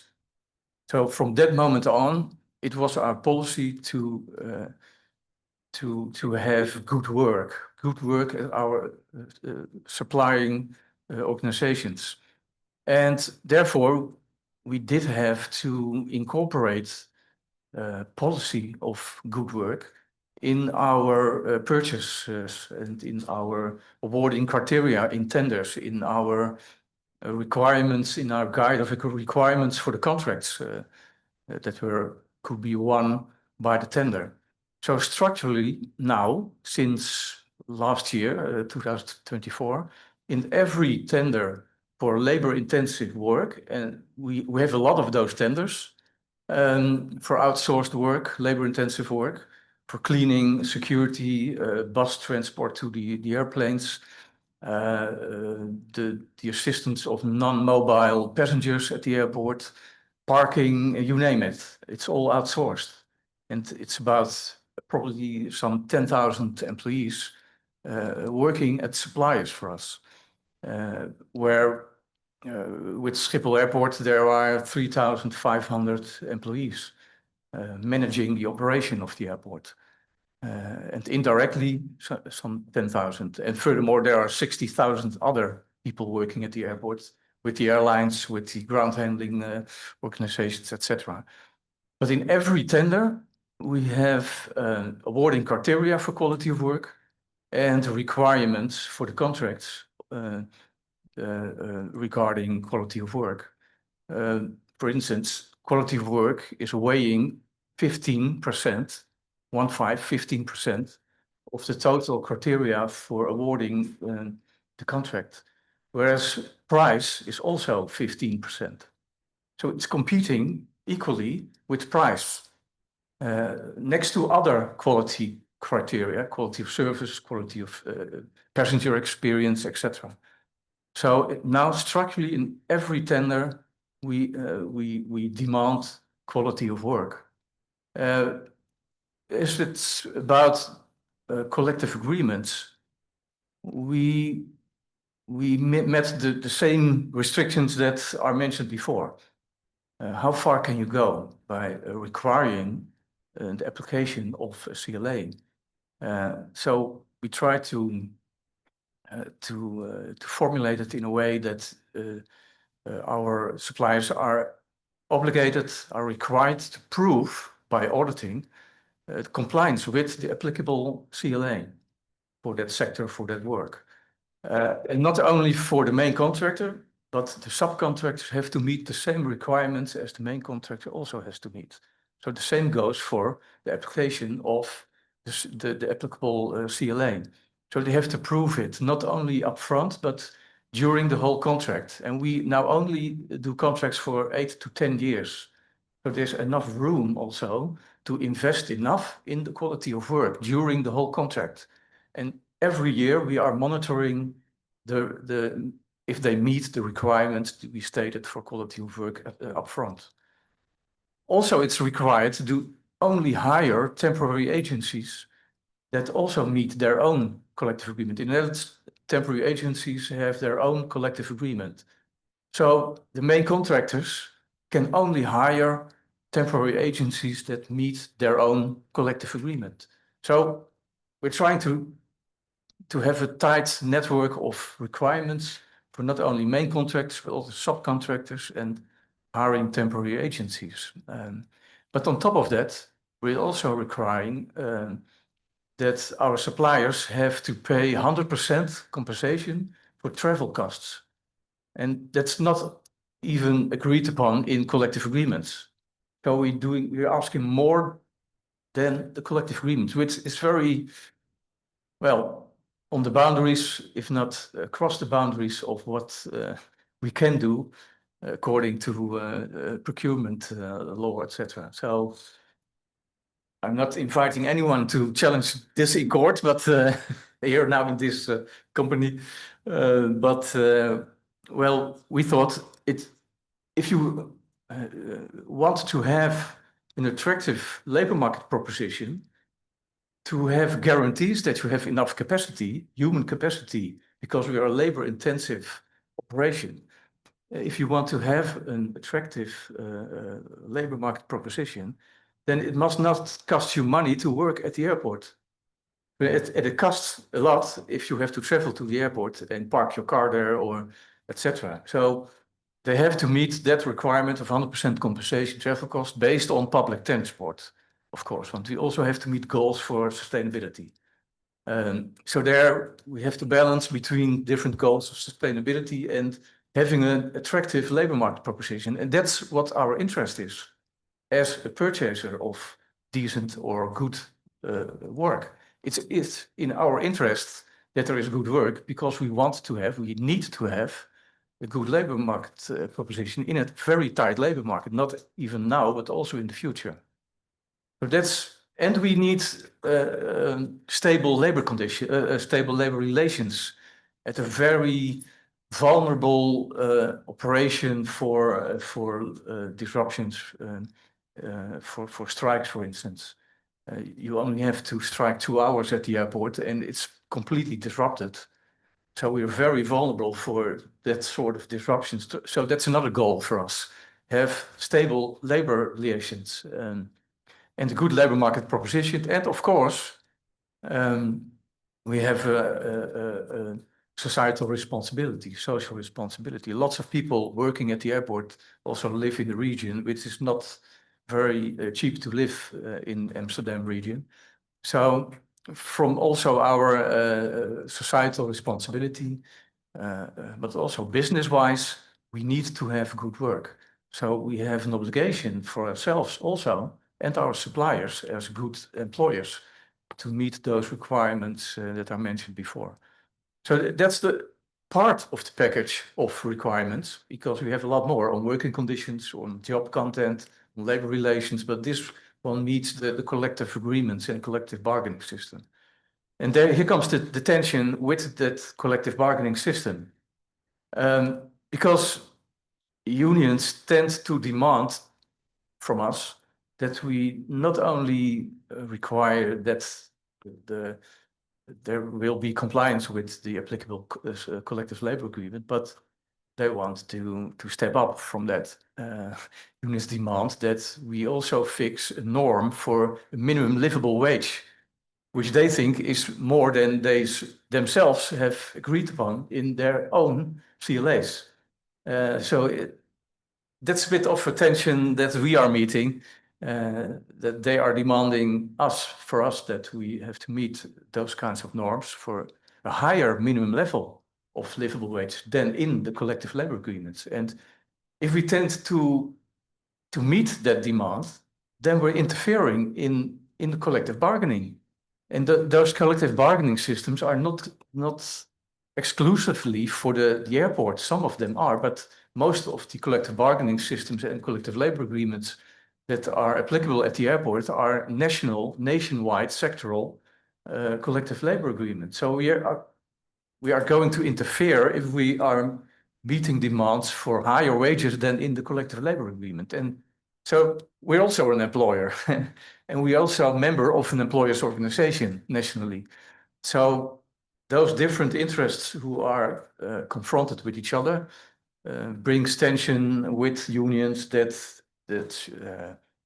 well, should be glad, I think, that we're meeting all those requirements for decent and good work. But of course, it's their role, I think, and they're supposed to try to step up from that. So I understand that, and we understand that.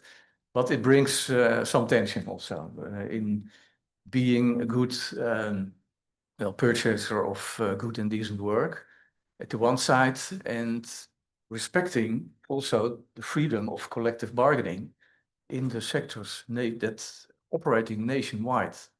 But that's another tension than mentioned before, but I think also to have in mind that that could be a next tension if you are meeting all those goals that we are talking about here today. So that's what. Thanks. Thank you very much, Maurice. Really interesting to hear those insights, which we can't see from the outside, obviously, and also the phased approach, if you like, in terms of the tensions to come. Yeah. Okay, we are running really tight, but I think it would be, if you're in agreement, great to hear 1 or 2 questions before we go to the break. Okay, so maybe a maximum of 5 minutes, and then we can take off for the break. Is that okay? All right, great. Hi, I'll be very brief.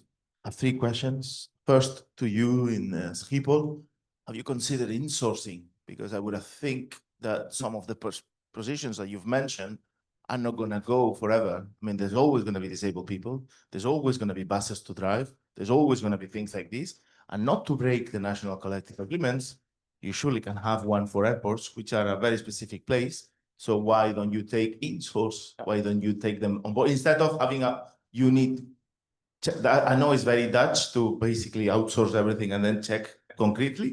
But what about in-house? Have you considered that? Given Maybe that, just one question. Yeah, sure. As an average, it's a better condition. Second, very specific on Copenhagen.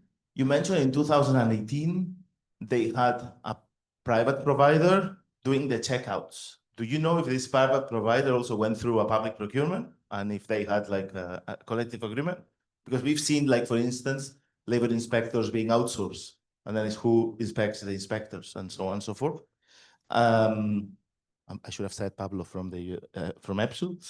And final thing on the case on the hostile countries, do you think that you can change the decrease of density through law? I mean, is it with non-mandatory law? That's really the reflection, because I mean, if you actually look at the minimum wage directive, one of the sentences is that says that 80% is indicative. So the fact that it's not mandatory is like, how do you envisage this? Thanks. Okay, I'm going to have to cut off the questions there, sorry, but maybe in the break you can ask the speakers more because they'll be about. But those are 3 great questions. Thank you. So let's open it to our speakers. Perhaps we'll start with Jens. Yeah, I honestly don't know whether it was never an issue that arose. I would say it was the quality of the product they delivered that made the municipality insource the activity and not the labor standards. I think they were mainly academics, so they're relatively high paid. Yeah. Yes, so regarding your question, whether you can change the hostile conditions in a non-mandatory setting, I think connecting it to the new public management. So I think you can try to provide the services in the old way and only focus on the cost reduction and the efficiency. But then, as we saw in the cases, it's actually not effective. And what you come across is, for example, the shortage of workers, the disruption of services. And I think that the state also does not want that, as the state wants to provide quality services and increase its legitimacy and efficiency. So, yeah.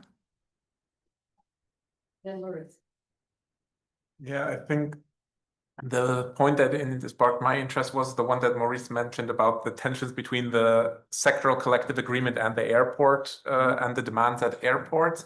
And I think this is because airports are such a choke point within our service economy that airport workers always say, like, we need to do our separate thing, you know, and we let the rest of the sector behind. So I think the tensions you're experiencing in the Netherlands also exist in Germany, like, and they also exist in Belgium. And it's like been the union there that has been, you know, very keen on saying like security guards are working under one sectoral collective agreement, and we're not taking the airport workers out. But I think that's a tension that I think moves between like different sectors of the economy. And I think we'll see it emerge in data centers in particular, like which are making lots of money. And I think we'll see it across like different in transport. We've seen it previously in other eras. So I think that's something we need to take into consideration going forward.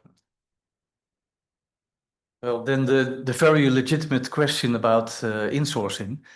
And actually, because of our 180-degree turn to the fast pillar now for purchasing labor-intensive services, is now that we're reconsidering every time at every new tender whether we should out or insource.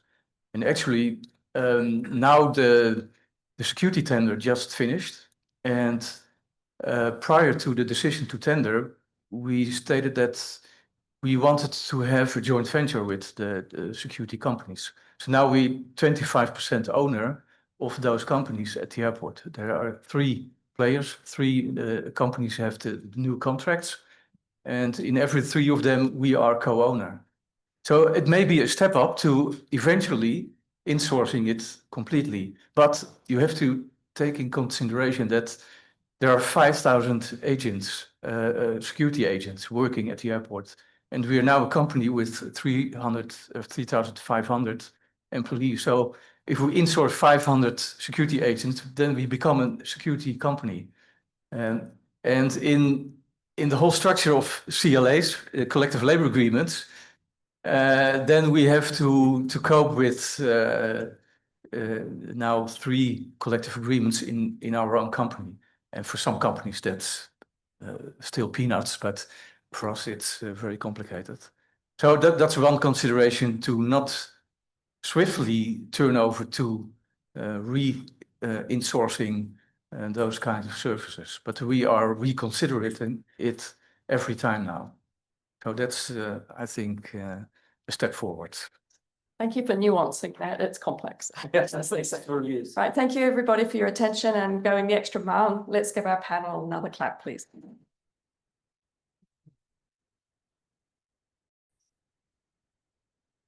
Yeah.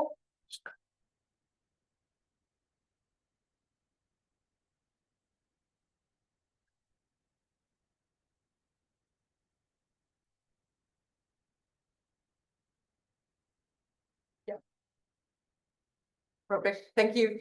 Yeah, welcome back after this short break. And well, we are going to continue just our journey through different experiments.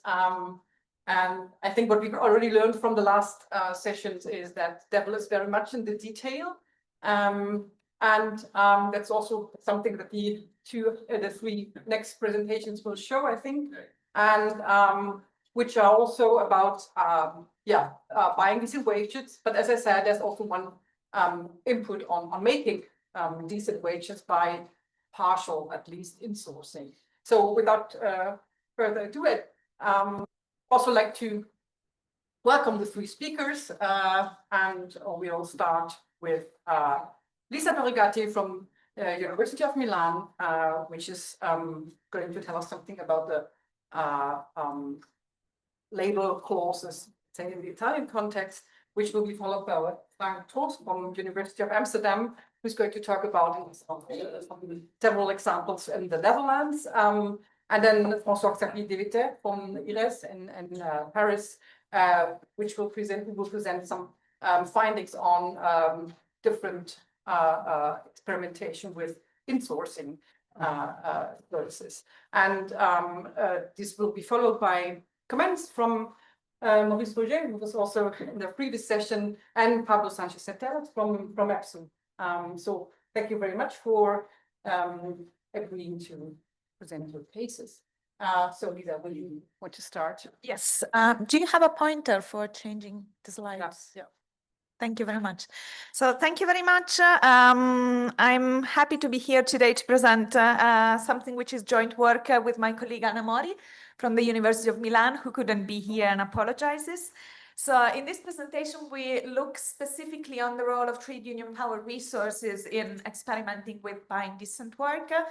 And these start from what we have already heard about in several presentations. So these tensions between market making and market embedding practices and principles within procurement, and also what we know from the literature, according to which the prevalence of the one or the other logic depends on the social context in which public procurement takes place. And within this context, the role of union is, of course, been seen as crucial, but still we do not little about how trade union agency unfolds on the power resources that they rely on in order to influence public procurement. So what we have been doing in the research project and also in this paper is examining the politics of the buying decent work, and particularly focusing on the role of trade unions therein by looking at 3 different experimentations of buying decent work in Italy. And by carrying out these 3 case studies of regional or territorial agreements, they are called protocols of buying decent work, we identify different stages in the buying decent work policy cycle in which different power resources are particularly important and which point to the more general idea of the benefits of workers' voice in establishing, implementing and enforcing buying decent work. So our paper focuses specifically on the Italian public procurement system and these experimentations, these protocols for buying decent work. In Italy, as in many other countries, we have seen outsourcing as an increasingly important way to provide public functions with significantly detrimental influence and impact on employment conditions.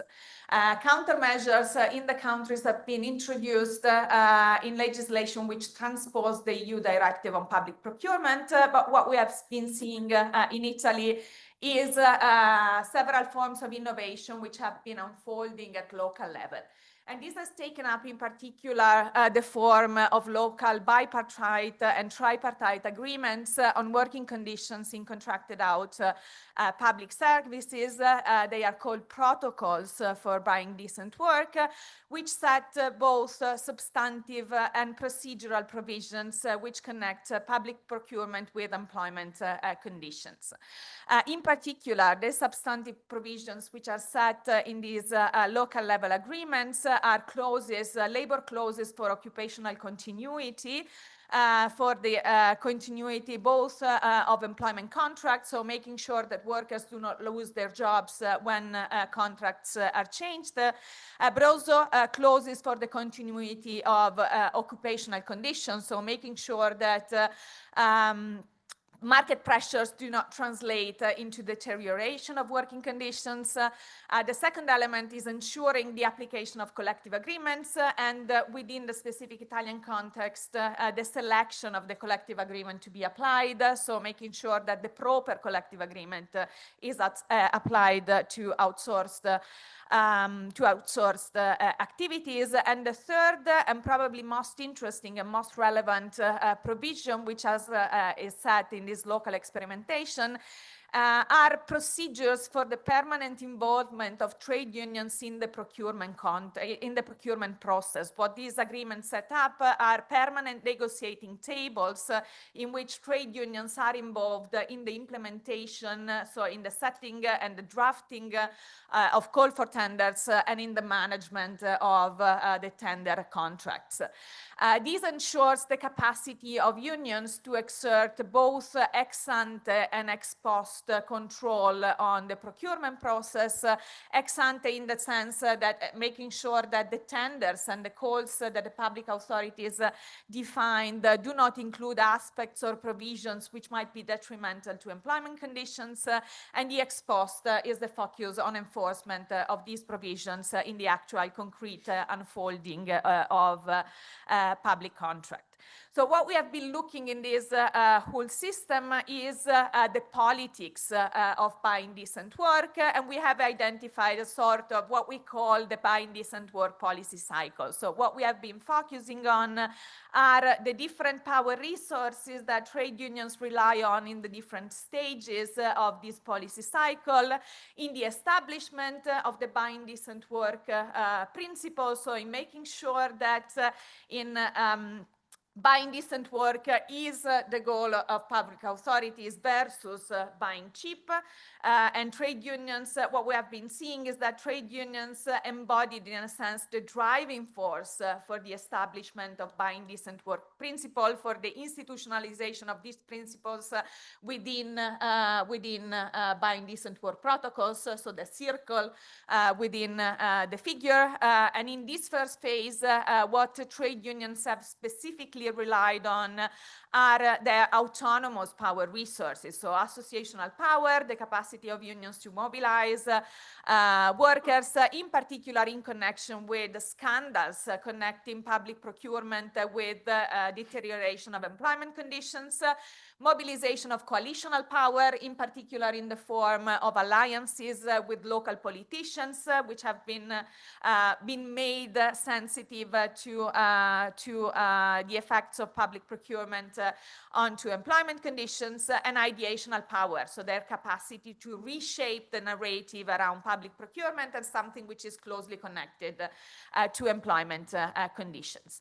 All the mobilization of all these different resources brought to the institutionalization of buying decent work at local level in the form of these agreements, which in several cases have been transposed into territorial legislation, into regional or provincial law, which in a sense constrain what public authorities do with public procurement by setting up these substantive and procedural norms.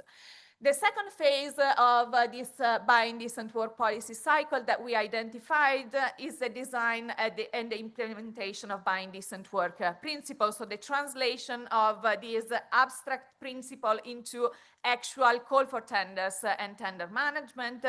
And in this phase, trade unions mostly relied on the institutional power resources that the institutionalization of buying decent work principles into legislation allowed them. So the existence of norms connecting procurement with employment conditions, and particularly their institutionalized involvement in permanent negotiation tables, is what allowed unions to make sure that what the officials, the bureaucrats, which are in charge of managing public procurement, actually dealt with employment conditions, so making sure that buying decent work principles were actually implemented. And the last phase of the buying decent work policy cycle that we identified is the actual enforcement of buying decent work in the functioning, in the operation of contracts.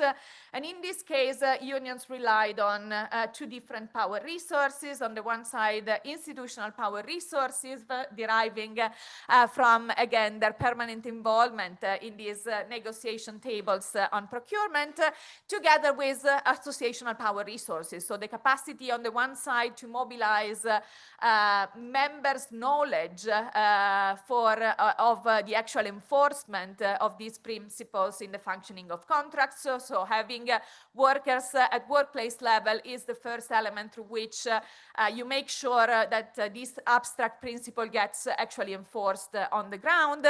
And on the other side, the capacity to mobilize membership when things do not work within traditionally institutionalized mechanisms. So what can we learn by analyzing the politics of buying decent work and the power resources unions rely on in this cycle for the overall discussion on public procurement? What I think is particularly important is that in our cases, trade unions are the driving force for the establishment of buying decent work principles. So we clearly see a mechanism of promotion of this principle relying on the autonomous capacity of action of unions.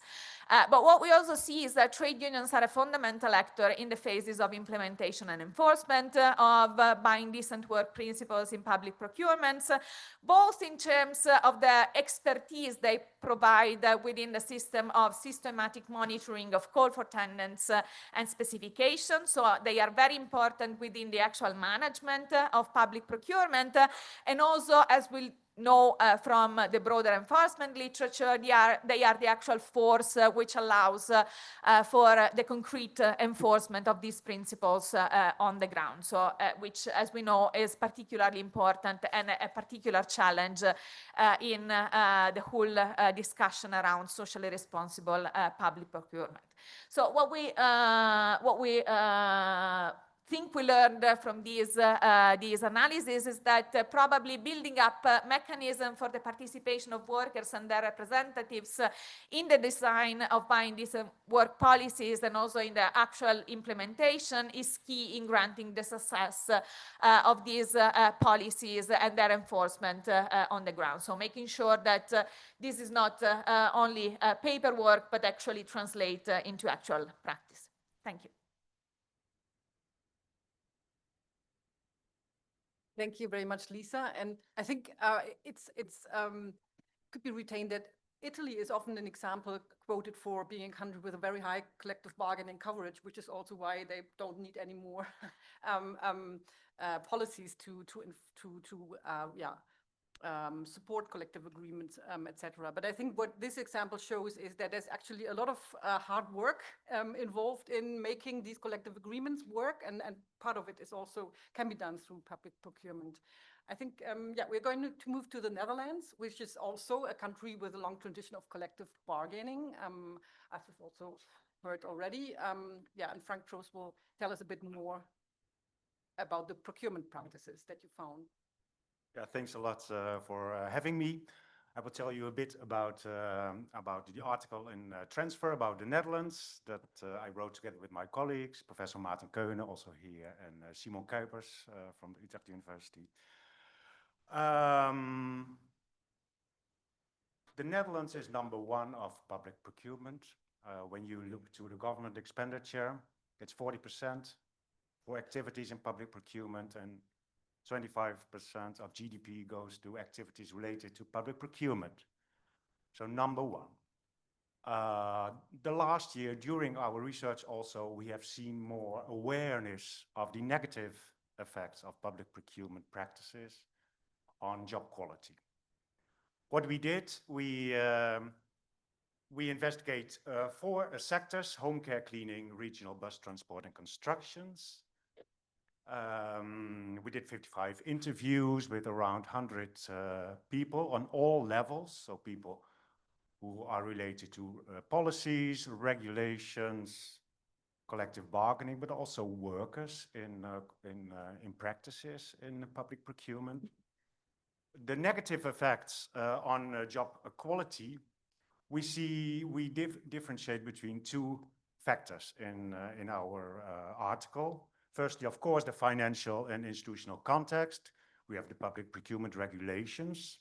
The financial context is really important because it's not seldomly public procurement, the introduction of it goes hand in hand with the aim of public cuts, for example, in the home care in the Netherlands. And also collective agreements. The collective agreements have a kind of buffer function, you can say, to buffer the effects on job quality. A second one, we look to the ideas that procurers and providers have. What is good public procurement? What are, in other words, the normative and cognitive frames of people working in this model? Now, the dominant repertoire of actions are going to the direction, as we know, I think, the priority that is given to the most effective, cheapest contracts, the procurers that do not feel responsible for job quality for workers in the outsourced activities, and also what we heard, the limited knowledge on the uncertainty about the possibilities in the model to have it more social, and to have it better effects on the working conditions on the workers in these activities. The job quality problems are the high workloads, mostly it's work intensification in home care, for example, low wages, low job autonomy, and higher job insecurity. So this is confirmed also other research in this field. So we talk about experimentation. That is the repertoire of actions that go beyond the dominant ideas and frames of low costs. For example, we have a case on insourcing, the cleaning of the central government of the Netherlands that indeed lead to better wages, more and better working hours for the cleaners, less work intensification. This was a top-down initiative. We also looked to a second case, more a bottom-up initiatives in the construction as a way of dealing with the many accidents that is going on in construction because of work pressure there. And I will tell you a bit more about better work for bus drivers. So in the sectors, there are since 2000 public procurement model, mostly at the regional or the provincial level. To win a concession, bus companies make big promises about running on time at low costs. So evaluation studies also see some increase in travelers' satisfaction, but what about the job quality of the workers in this sector? Well, the work-related stress can be symbolized by the red lamp that the bus drivers have in their bus. When they are too late, according to the time schedule, there's coming a red light. So it gives a lot of stress.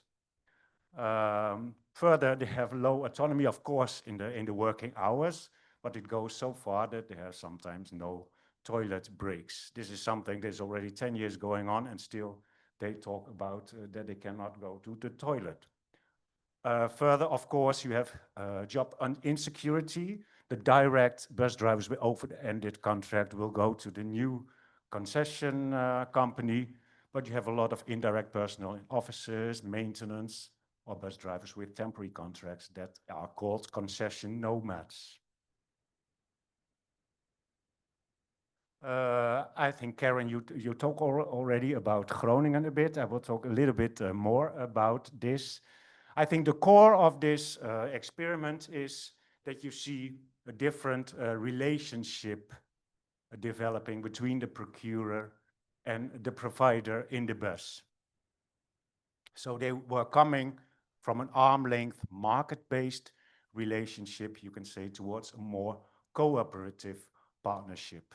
So the responsibility that the procurer sees about quality services and also about the job quality is not putting over the fence of the provider, but is seen as in a co-responsibility relationship.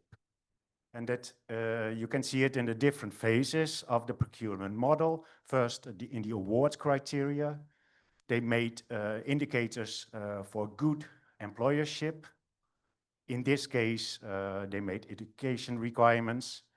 There has to be an annual worker satisfaction survey in the provider, a compliance officer there, and also in the beginning already, they make a budget for investing in ecological and social sustainability. So before the concession starts, there is a budget they agreed on. And importantly, also during the concession, they keep on talking with each other, and the procurer organized direct regular discussions with the bus drivers themselves, with the unions, with works councils, about preventing problems in the job quality and the social issues that are arising during the concession. Important is also that the procurer is willing to do more investments in case that is needed. So the contract can be also adjusted during the time.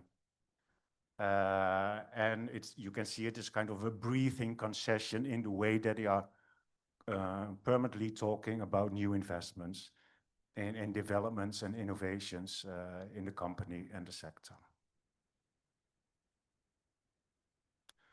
The lessons that are learned from these experiments, for the bus drivers, there are two critical factors, you can say. First, it is the political pressure in the Provincial Council of Groningen and Drenthe, the north of the Netherlands. There was political recognition that the bus drivers are squeezed too much in the concession, the former concession, there's the former one before the good case. And the procurer's view is the second critical factor. So what I already said, a co-responsibility in being an indirect employer and providing quality service of social importance. So the job quality issue is also related to the quality of the public function of public transport, of the bus transportation. 2 minutes, yes. In general, you can say there are several lessons that can be learned from the experiments. So it teaches us that new configuration of resources and views can indeed lead to better job quality and more social responsible contracts. But there are also limitations. It's important to see if these local experiments are scaled up and spread it out to other locations. In the Netherlands, this is not yet evident. So there are more repoliticization and new experiments needed to have a bigger impact in the public procurement field. Does it lead to new regulative context? Not that much, but bottom up you see some soft regulation mechanisms like Code of Responsible Market Conduct, for example. These are providers and procurers in cleaning and now also in the regional transport that are included in these kind of networks with peer-to-peer pressure of social responsible public procurement. And there's still a lot of uncertainty among all the actors who want to follow a more social path, but how and is it possible? Are there no legal procedures? So I would like to end that it takes courage to deviate from these dominant norms and to try to see how far you can go in being more socially responsible in public procurement.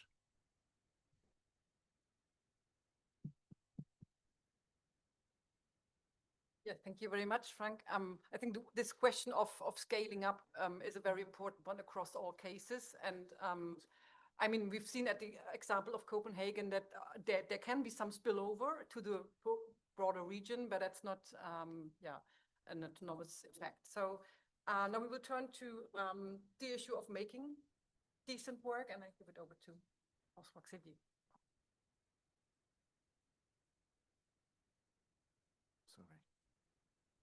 Yes, thank you to invite me for this presentation. So this one is linked with other presentation to link to the Procure Fair project. But in this contribution, we focus on critical cases of reverse privatizations. So in link with a question previously about what happens when we have a kind of re-insourcing. We have three case studies, one coming from United Kingdom in the Scottish City Council, one other one in Germany in Düsseldorf, and a third one in France about a big and important museum in Marseille, a very beautiful one, the Museum. The context is well known. It is a general trend towards outsourcing of ancillary services, typically security and cleaning services, in line with new public management. But it is not only linked with in a short-term view. It's a long process of outsourcing, and it is we have a lot of legacies about this process. Perhaps a first thing is that we can observe very diverse practices linked to outsourcing, the level of outsourcing, the kind of services, but those linked with employment and working condition can differ from one country to another one. And this heterogeneity could be linked with three main contexts or main type of factors. The first one is social one, about the level of worker representation fragmentation, which kind of trade unions we can have, or do we have only one trade union or different one between outsourced and in-house workers and so on. The second is the access to the staff representative bodies and how the outsourced workers could have access to these representative bodies or not, and it could be very different from one country to another one. The second type of factors is the institutional one, mainly linked with the debt issue and the way that government try to constrain the finance of the public procurer. It is only debt rules, like mainly in Germany, or in France, more strict limits about the the workforce size with sailing of employment very strict and so on. And the third question, the third element is economic factor, mainly about we are on workforce sector, so the main cost is wages, and the differences between in-house and outsourced wages and working condition can be different from one context to another one. So in our three main cases, what are the results? First, we can insist, we have three questions mainly. The first one is why we have experimentation of reinsourcing. The second is how we have reinsourcing. And the third question in the next slide is what for and for what result we have kind of reinsource processes. So the first one is why. On the question why we can find reinsource processes in different case study is the importance of short-term conjunctural factors. It's rarely a large political view or ideological decision to reinsource. It is linked with conjunctural factors, which could be a link to institutional context. For example, the pursuit of greater gender equality and the constat that gender equality could be impacted by outsourcing. Another one is about social context with the renewal or restructuring of the trade union landscape with new collaboration and cooperation between in-house trade unions and outsourced workers trade unions, and the willing to build more cooperation between them. And a third one is about economic factor, when the trends of wages between in-house and outsourced could be reversed, and or the difference can be reduced. For example, linked to the dynamics of public servant wages and collective bargaining in other sectors. The second question is how to re-internalize, and the practice of re-internalization are not only one. We can have a kind of spectrum of continuum of way to re-internalize, to re-insource some of these activities. We can have a full reintegration, a strong in-house process, like we observe in the United Kingdom, in the Scottish City Council. But we can have a more progressive one with the increase of the proportion of in-house staffs. And in France, we have a limited but real reinsource process, concentrate, focus on the human resource function and the manager. The question is, because it is that the constraint of the sailing of public job numbers very strict, prevent the museum to imagine and from thinking about a reintegration process. But they are confronted to a wall. The quality of the services is so bad that they have to reinsource some things. And to reinsource the human resource management, the manager himself, and a lot of clauses linked with procurement is another way to begin a reinsource system. Yeah. What for? What are the results of these re-insource processes? Like we could see in other contexts, when we are in-house in comparison with outsourced working organization, we have a lot of positive outcomes on wages, hourly wage, but mainly more about the number of hours worked and the number of hours work in security and in cleaning, and mainly in the museum we can observe is the reduction of involuntary part-time and a way to be closer than full-time and living wage and living hours context. And the third one is the better integration within the workplace community, with more linked with between the outsourced worker and the other workers on the site. It is not only a symbolic aspect, it is a very important symbolic aspect, but it is a way to improve skills, to improve engagement, involvement, and so on. But obviously, insourcing is not a magical situation. It's not perfect. We have some cautionary points and resistance and tempers overall results. The main one, the one I could insist here, is the possible shifting of constraints on the workers who were still outside. It is a displacement, a translation of the line between the periphery and the core, not a suppression of this distinction. And I will finish by the three elements about the implication of this process. That the first idea is re-internalization can help to improve employment conditions, but it is never a return to the past. It's not one way. When we do a movement to go forward, it's not to go at the same place. We change during the process.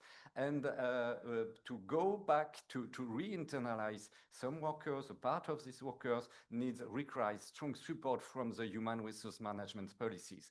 We need time, we need training, we need new organization to enable workers to discuss to themselves and to build again a working community.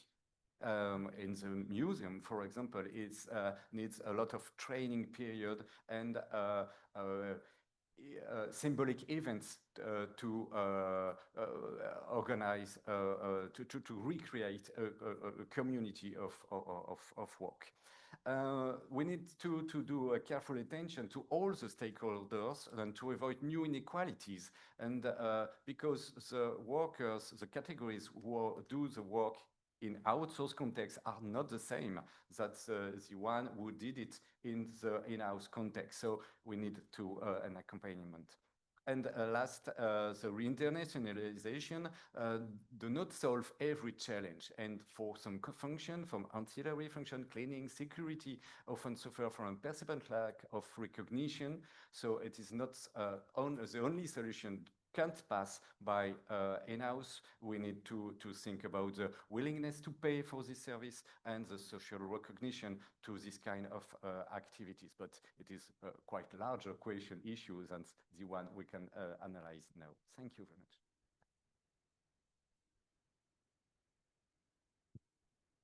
Thank you very much. Yeah, I think we can see that there's also much work involved, hard work involved in insourcing or making decent work. And also beyond the point of having this decision, we will insource. It goes beyond this point. So yeah, I would like to give the opportunity first to Pablo Sanchez-Ceteras to comment on what you just heard and also bring in your own expertise. Well, I actually have a question for the Italian case. If you had, so this is very academic, me asking question. If you have any sense of proportion of how much compared to the overall global national number of contracts there are, because I think it's relevant. But I wanted to actually go back to the last sentence of the last slide that you didn't mention. But for us also, insourcing is a very important element, but it's clearly not. It's like it's a necessary but not sufficient.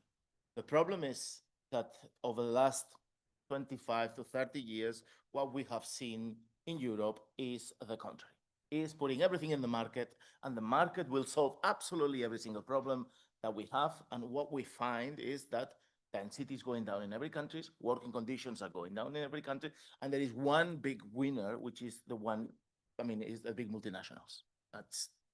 So, today is the opening of the meeting of l'Association des Maires de France. So what do you see in there's how many, 12,000, 13,000 municipalities in France? The government has announced that they have to cut 7.6 billion for all the territorial powers. And what do we see? We see Veolia, Coelis, Vivendi going there saying, do not worry. We will solve your problems because you just need to outsource everything and we'll do it cheap. Now, we can talk about as much as we want about decent work, but you make the equation. How are they gonna make those services with decent work cheaply and making profit themselves? The answer is they won't. They're just gonna provide the service, pocket the money, pay the shareholders, and keep lobbying in order for the legislation to be prone for their interests. That is what is happening. And by the way, the 2014 legislation was a compromise in which stated in the text is we want more sustainable public procurement. And there is a lot of criteria, which is very good, but there is only one that is actually mandatory. And that is what creates the legal uncertainty, actually. And the one is you must choose the cheapest. You can have all these criteria, but if you have two that are the same, if you have two cooperatives that offer the same organic 0 kilometer nicely with a contract with disability kids or disability students or whatever, if you have two of them, you have to choose the cheapest because it's public money, which is very difficult to say, no, I want to choose whatever I want because I'm a municipality and autonomy of the local authority, which is what we defended. But no, we're putting European rules, so you have to choose the cheapest. In reality, in most of the cities of this continent, what happens is when you do a tender, I don't know if anyone has done a tender here, but I actually done a few because I actually work in a city for 2 years, and it was a great living experience of actually going through the motions. It's actually a terrible experience. When people that actually work on the municipalities and the state as a profession is you're either a weirdo or you've been punished in a previous life. So there is no other explanation. Yes. So you can put as many as you want. And what happens is that, do you have a collective agreement? Yes. Do you do? Yes. And good luck for the municipality to be able to check all those requirements. How do you are you a tax avoider? Oh. Wait, but you're PricewaterhouseCoopers doing an audit. That's the tender for. How do you know tax avoider? I've just opened the newspaper saying that you have a scheme in the Cayman Islands. I am not a tax avoider. No, prove it. You municipality, prove it. I have an example. That was Barcelona where I worked. They declared themselves tax-free. And they said, we will not give any contract to any tax avoider. And the judge said you can't do that because you would have to become a sort of NGO, and this is public money, so you cannot use public money for things like this because you have to use public money for the citizens of the city of Barcelona. So you're not like a tax justice NGO. So you need to basically go through the Spanish tax office in which you have a self form where you say, I don't do tax avoidance. So you need to be condemned of tax avoidance, which is actually quite difficult because we don't have a list of tax havens at the European level. So we don't have a gray list. And the list in the European level is not the same list at the G20 and so on and so forth. So the reality is that the legislation is a quagmire, is a maze in which the simplest and what most municipalities do is just copy paste the previous contract of last 4 years, hoping that everything goes well, hoping that the collective agreement is respected, and hoping that the continuity of the service is provided. Because if it's not, then you have to insource. And then you pay twice. That's what happens. And the companies knows it. They know it fine well. And we're talking about public procurement. We're not talking about concessions here, which is the next, and I'll finish with this, which is the next provision. And that is even more, it's bigger, it's longer contracts, it's bigger contracts, it's 5-10 years running the services of water. It's what the French like to call a délégation de service public. And good luck to actually get into this. We're talking about multinationals and companies who have bigger turnover than most of the cities that actually procure. So you're asking the city of Groningen, for instance, if they get a contract with G4S and they have a fight, to fight with a multinational whose shareholders are richer than the city. And the city doesn't have a private lawyer. So in that sense, for us, what is important of this revision and is that this criteria of the lowest price goes away, and then we open the possibility to keep all the others and to, allow an environment in which collective agreements, sustainable procurement, and so on and so forth is actually reinforced. The Commission, and I'll finish with this, is actually saying in the study that 25% of all contracts have an element of sustainability, of whatever, in 10 years. If we tomorrow manage to undo the lowest price, so we have other criteria, this will increase, particularly because insourcing is also on the rise. And that is, for us, our main target for the next couple of years, in which the legislation is going to be changed. And of course, this is going to go against the logic of simplification, of austerity, and budget cuts, because they're going to say you want to pick the most expensive. But really, this is a very important, crucial for the labor movement, that we understand that if we want to raise the level of employment of absolutely everyone that is linked with public money, we just not have to have one criteria, which is the cheapest, because how do you cut corners in a public contract? Wages, working hours, and working conditions. There is no other way around. So we need to break that in order to lift the level. Thank you. Yeah.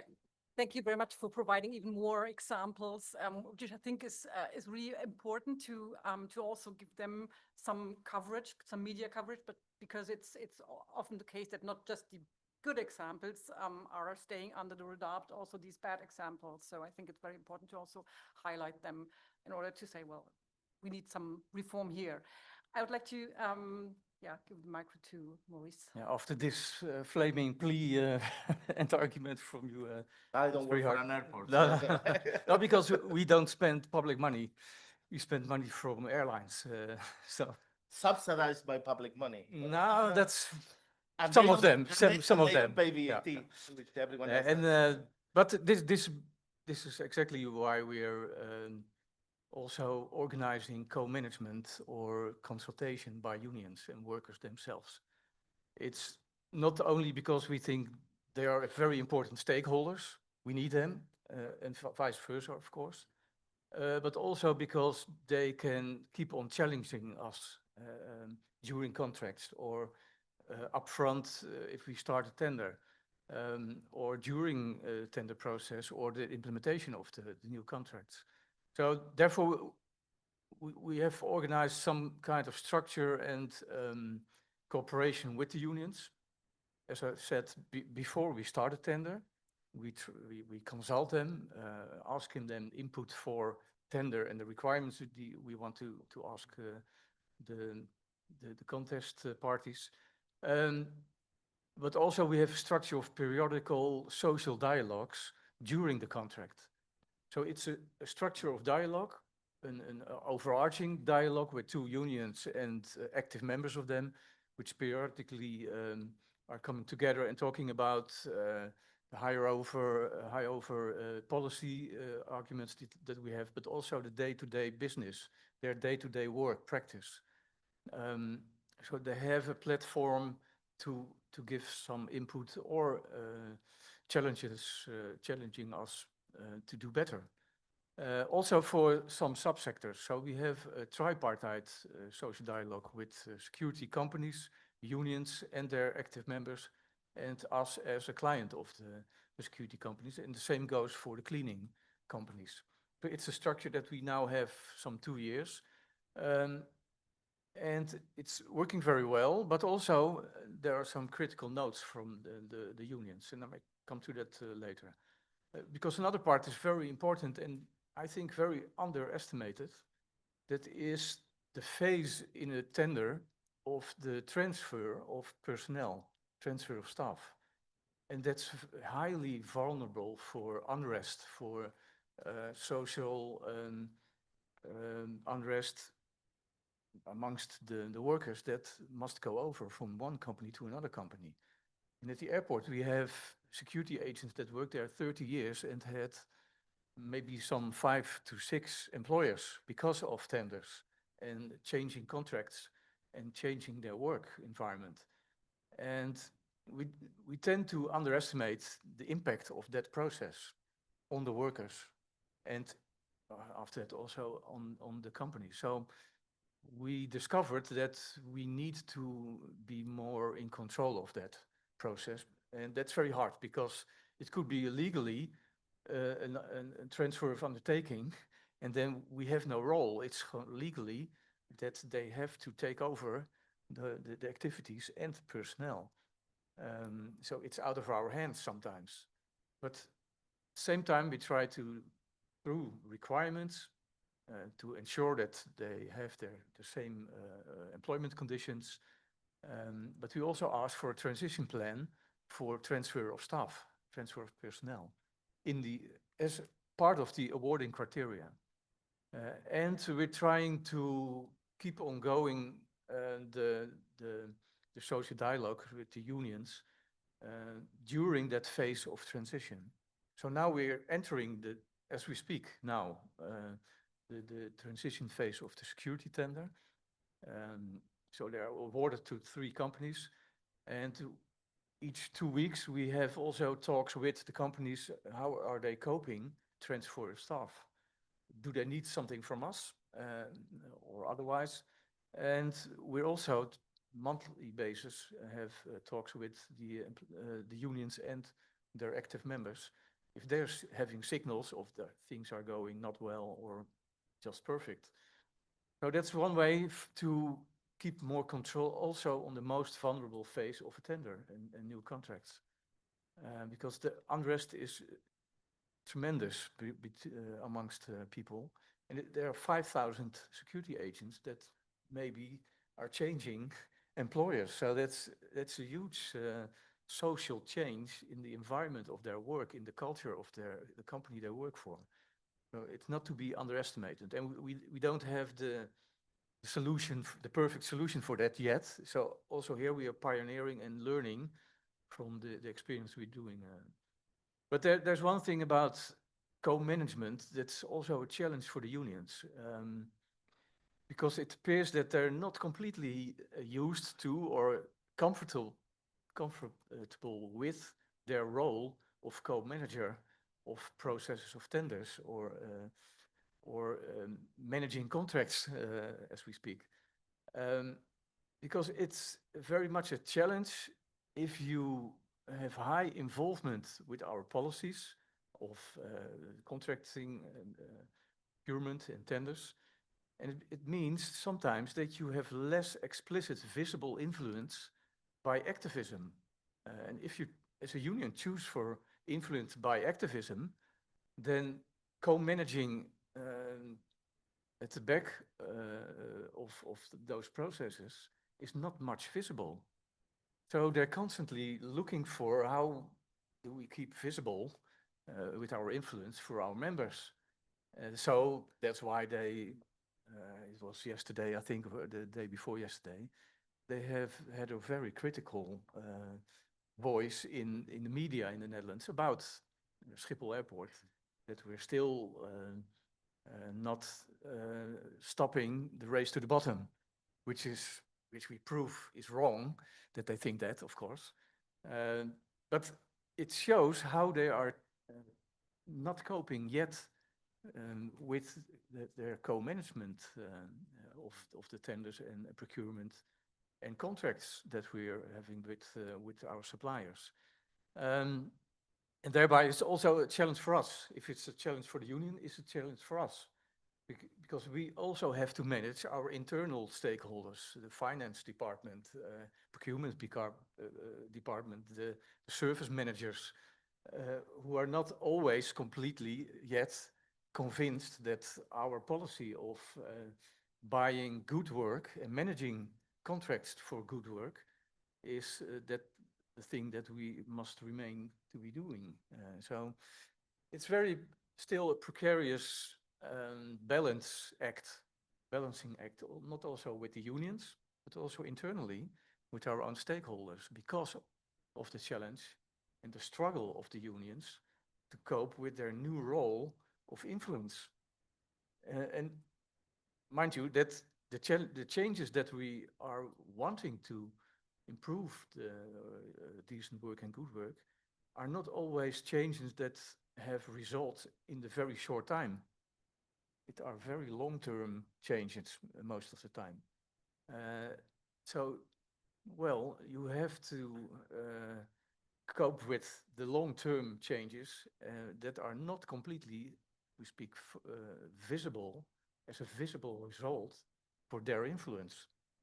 So that's our challenge at the moment, but there's no way back for us.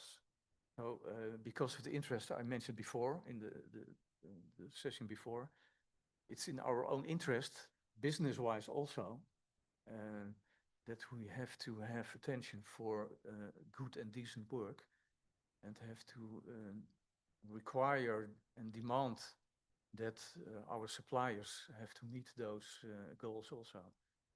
With unions at our side and also at the other part of the table sometimes, challenging their cooperation for that matter. Okay. Now I think one place on this. Thank you very much. I think we are time-wise, we've reached the end, but I would like still to give the opportunity. We have already had one question from to Lisa, but I'd like to open the floor for perhaps one or two more questions. And please state your name and organization, if you please.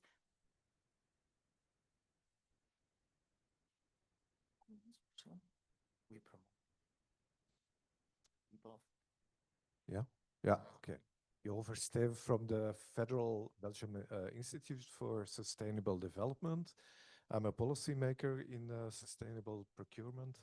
I have a question for Frank Tross and maybe also for Maurice on the normative framework of procurers. So you mentioned very clearly that procurers are rather limited in knowledge on decent work or sustainability in general, that they are not responsible for decent work, and also that they focus on price. Now, this ancient image of the Asian procurer, maybe we can say, contrasts very clearly with the new image of a co-responsible procurer, and also especially on the ideas of extra budget for social and ecological stuff to be integrated into award criteria.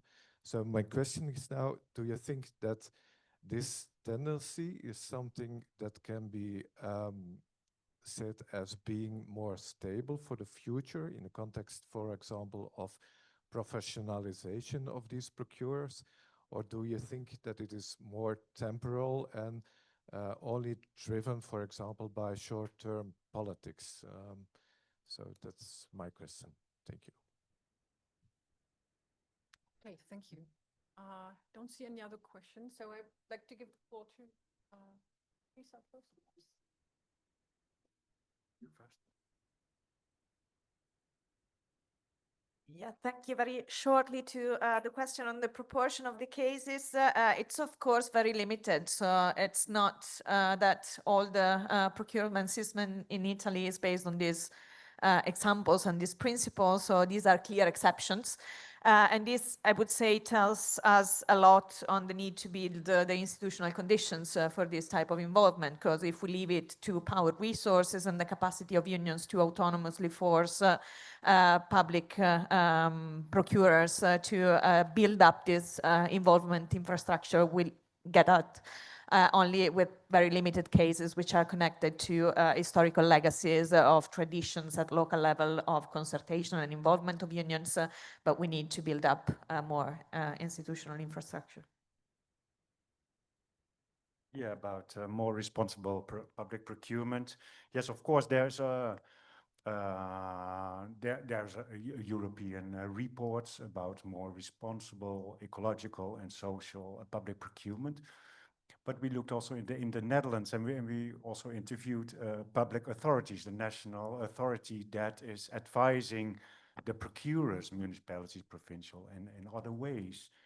And they were quite, did this social aim of better, of more decent work in public procurement activities was not primarily, it was a small issue. So we were very surprised also to see it. And about the future, yeah, I think the model itself, it's quite based on efficiency, on quantitative norms. So it is a big challenge to put other things on the agenda. And I think when you also the ministries in the Netherlands are quite, for infrastructure, are quite market-based. They say, okay, well, that's not our responsibility. That's the responsibility of the trade unions in collective bargaining, but not in the procurement activities itself. Okay, thank you. Maurice, do you also want to think? Yeah. Well, that was a very good question, because the first thing that we had to do was to convince our procurists and purchasers, but also legal department, that this should be the way to go. And fortunately, we had the advantage of the disaster from 2022. So that helped to convince them that it was needed, because it showed that what the negative impact is if you don't go that way. But we had to train them, literally, to incorporate this set of requirements for quality of work to be, well, a vast pillar of every procurement and tender that we are organizing for labor-intensive work. And now, since last year, we already had, I think, some 6 or 7 tenders that are went this way with quality of work. And this year we have 5, next year so another 5 or 6. So nowadays I'm asked proactively by purchasers to be involved in their tender processes.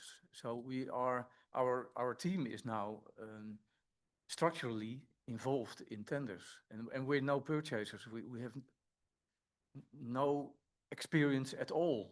This community for me is completely new. So I didn't know what purchasing and buying work was until 2 years ago. And so we had to learn that way. We have to learn them, purchasers and legal people, that this is the way. But well, it costs time and energy and effort, but for the good cause.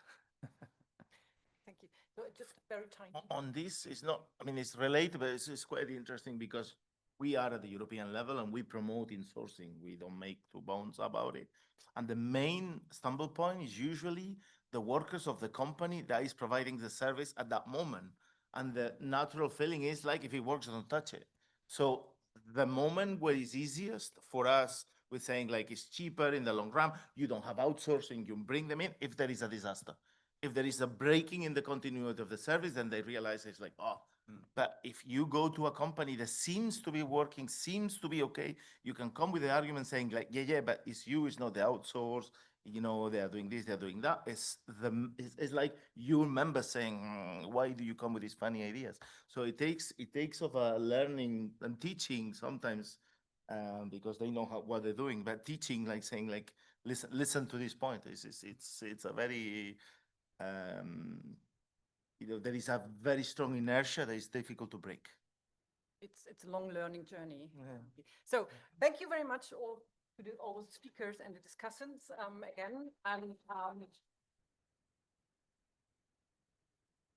there's now a summary of key points and closing, and I'll hand it over to Bart van Her.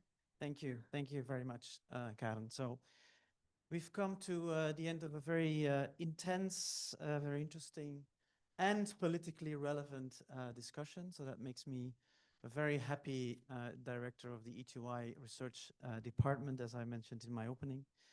I have to admit that when we had our very first exchange with Karen and some of the editors about this conference, my very naive question was, this is a very important topic, of course, but isn't it a bit niche? Is anybody going to be interested? Well, 80 people in the room here today, academics, we had the ETUC this morning, the European Trade Union Federations, companies, employers, etc., etc., etc. So yes, not a niche topic, but one that also raises a lot of interest. So thank you, Karen, for pushing this through, not only the special issue, but also the event at such a timely moment.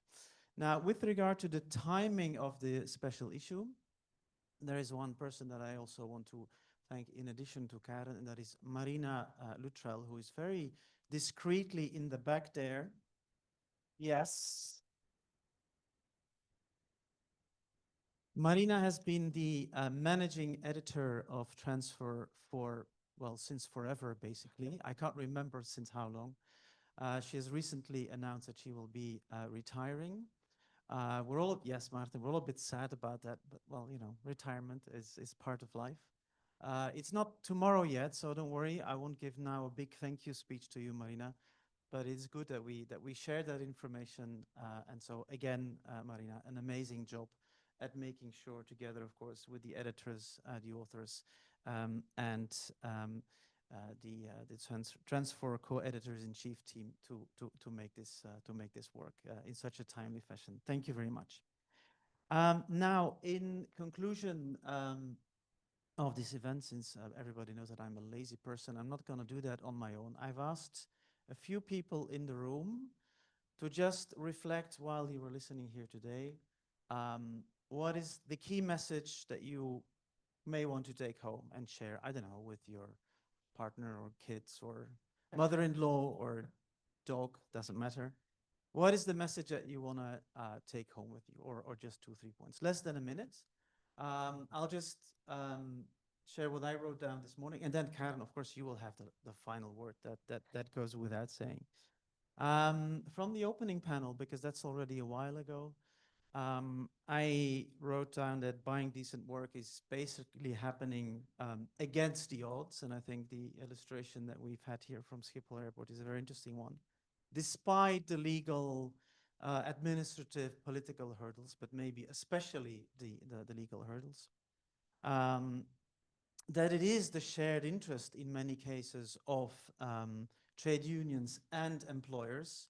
And that gives some hope, of course, because it means that now that the revision of the EU directives has really started, we can make a case, and we can also make a business case, and that changes everything, of course, in this present context which is about competitiveness and deregulation and all of those big words. And finally, yeah, let's not forget that experimenting with buying decent work remains the exception. So for those who say, oh, but it's happening already, why do we need an EU framework, or why do we need better EU legislation? Well, I think the examples that we have heard today are very inspiring, and we've also heard that they remain the exception. So on we go, forwards we go with the revision of this directive, so that this can become much more widespread, because that is our shared interest. I also heard from your speech. Now, I believe that Vera, who is in the room with us today, one of the members of the editorial board of Transfer, Vera Sepanovic from the University of Leiden, would like to share a key message with us, please. Less than a minute. Thank you so much. I have to say, reading this special issue and listening to you today, my heart was this big, thinking how many amazing, creative, hardworking people are actually working around the legal uncertainties and the fiscal constraints. But then the longer it went on, the more I thought, this is exhausting. You know, you all thought about how much, you know, you have to risk things, go beyond the limits. You have to, as a trade union, have expertise before ex ante and to follow up on it afterward in order to achieve something very simple, that everybody should be covered by a decent collective agreement. And there has to be an easier way. So I think, you know, I thank you very much for working on these things and for documenting all this amazing work. But I'm with Bart in thinking that there has to be a simpler legal framework that makes this less of a risky proposition. So if a revision of a directive is one way, but you know, we are also now revising the competition policy for all kinds of other reasons. So this should definitely be on the agenda. Thank you. Thank you very much, Vera. We're going to stay on this side of the room. Frederik de Wispelaar is among us today. He's a researcher at KU Leuven. He was on national TV yesterday, I can share with you, but he's now discreetly with us in this room. So Frederik, please, less than a minute. Okay, thank you, Bart. First of all, congratulations for the special issue and of course also the organization of this interesting event. I have actually 3 points. So let's start. Perhaps, well, what makes it interesting, public procurement, is that the public authority is both client and enforcer. So when looking at the social norm theory, I would say, well, public clients really should give the good example to the private clients. So I think good practices like including social clauses in the tender and of course also enforcement is of great importance. But the question is, who should enforce? I think we also carried out several interviews and it always comes back that they refer to the labor inspectorates. And normally you would also say, yeah, the public authorities, the municipalities should act and also react. But most of the time reaction is of the municipalities, well, we are already happy that the works are carried out and that the deadlines are respected. So enforcement, certainly not a priority. I think perhaps they can act as a kind of whistleblower to the labor inspectorates. That's one, sorry, Bart. Secondly, well, about collective bargaining and also collective agreements. Well, the elephant in the room are the self-employed. I think this is hardly mentioned today, self-employed, because when you look at the subcontracting chain, there are a lot of self-employed people in the subcontracting chain. And I think you should perhaps in next project also look at, well, the importance of the self-employed, how to involve them also in the collective bargaining, and also how to respect, yeah, then the collective agreements. Last but not least, more multidisciplinary research is needed and more events as this are needed. And certainly also, for instance, looking at perhaps the impact of limiting the subcontracting chain to 2 or 3 tiers of levels. And also, for instance, combined with full chain liability. The good news is, in February, we will publish a study for the Walloon government on this. Thank you. All right. Thank you very much, Frederik, also for suggesting some ideas for further research. I'm going to move to the front of this side of the room now. Maarten Keunen is one of the co-editors in chief of Transfer. Your work has been presented here already today. Your key message, please, Maarten. So I think my first key message would be, yes, we can. So it is possible to buy decent work in procurement processes.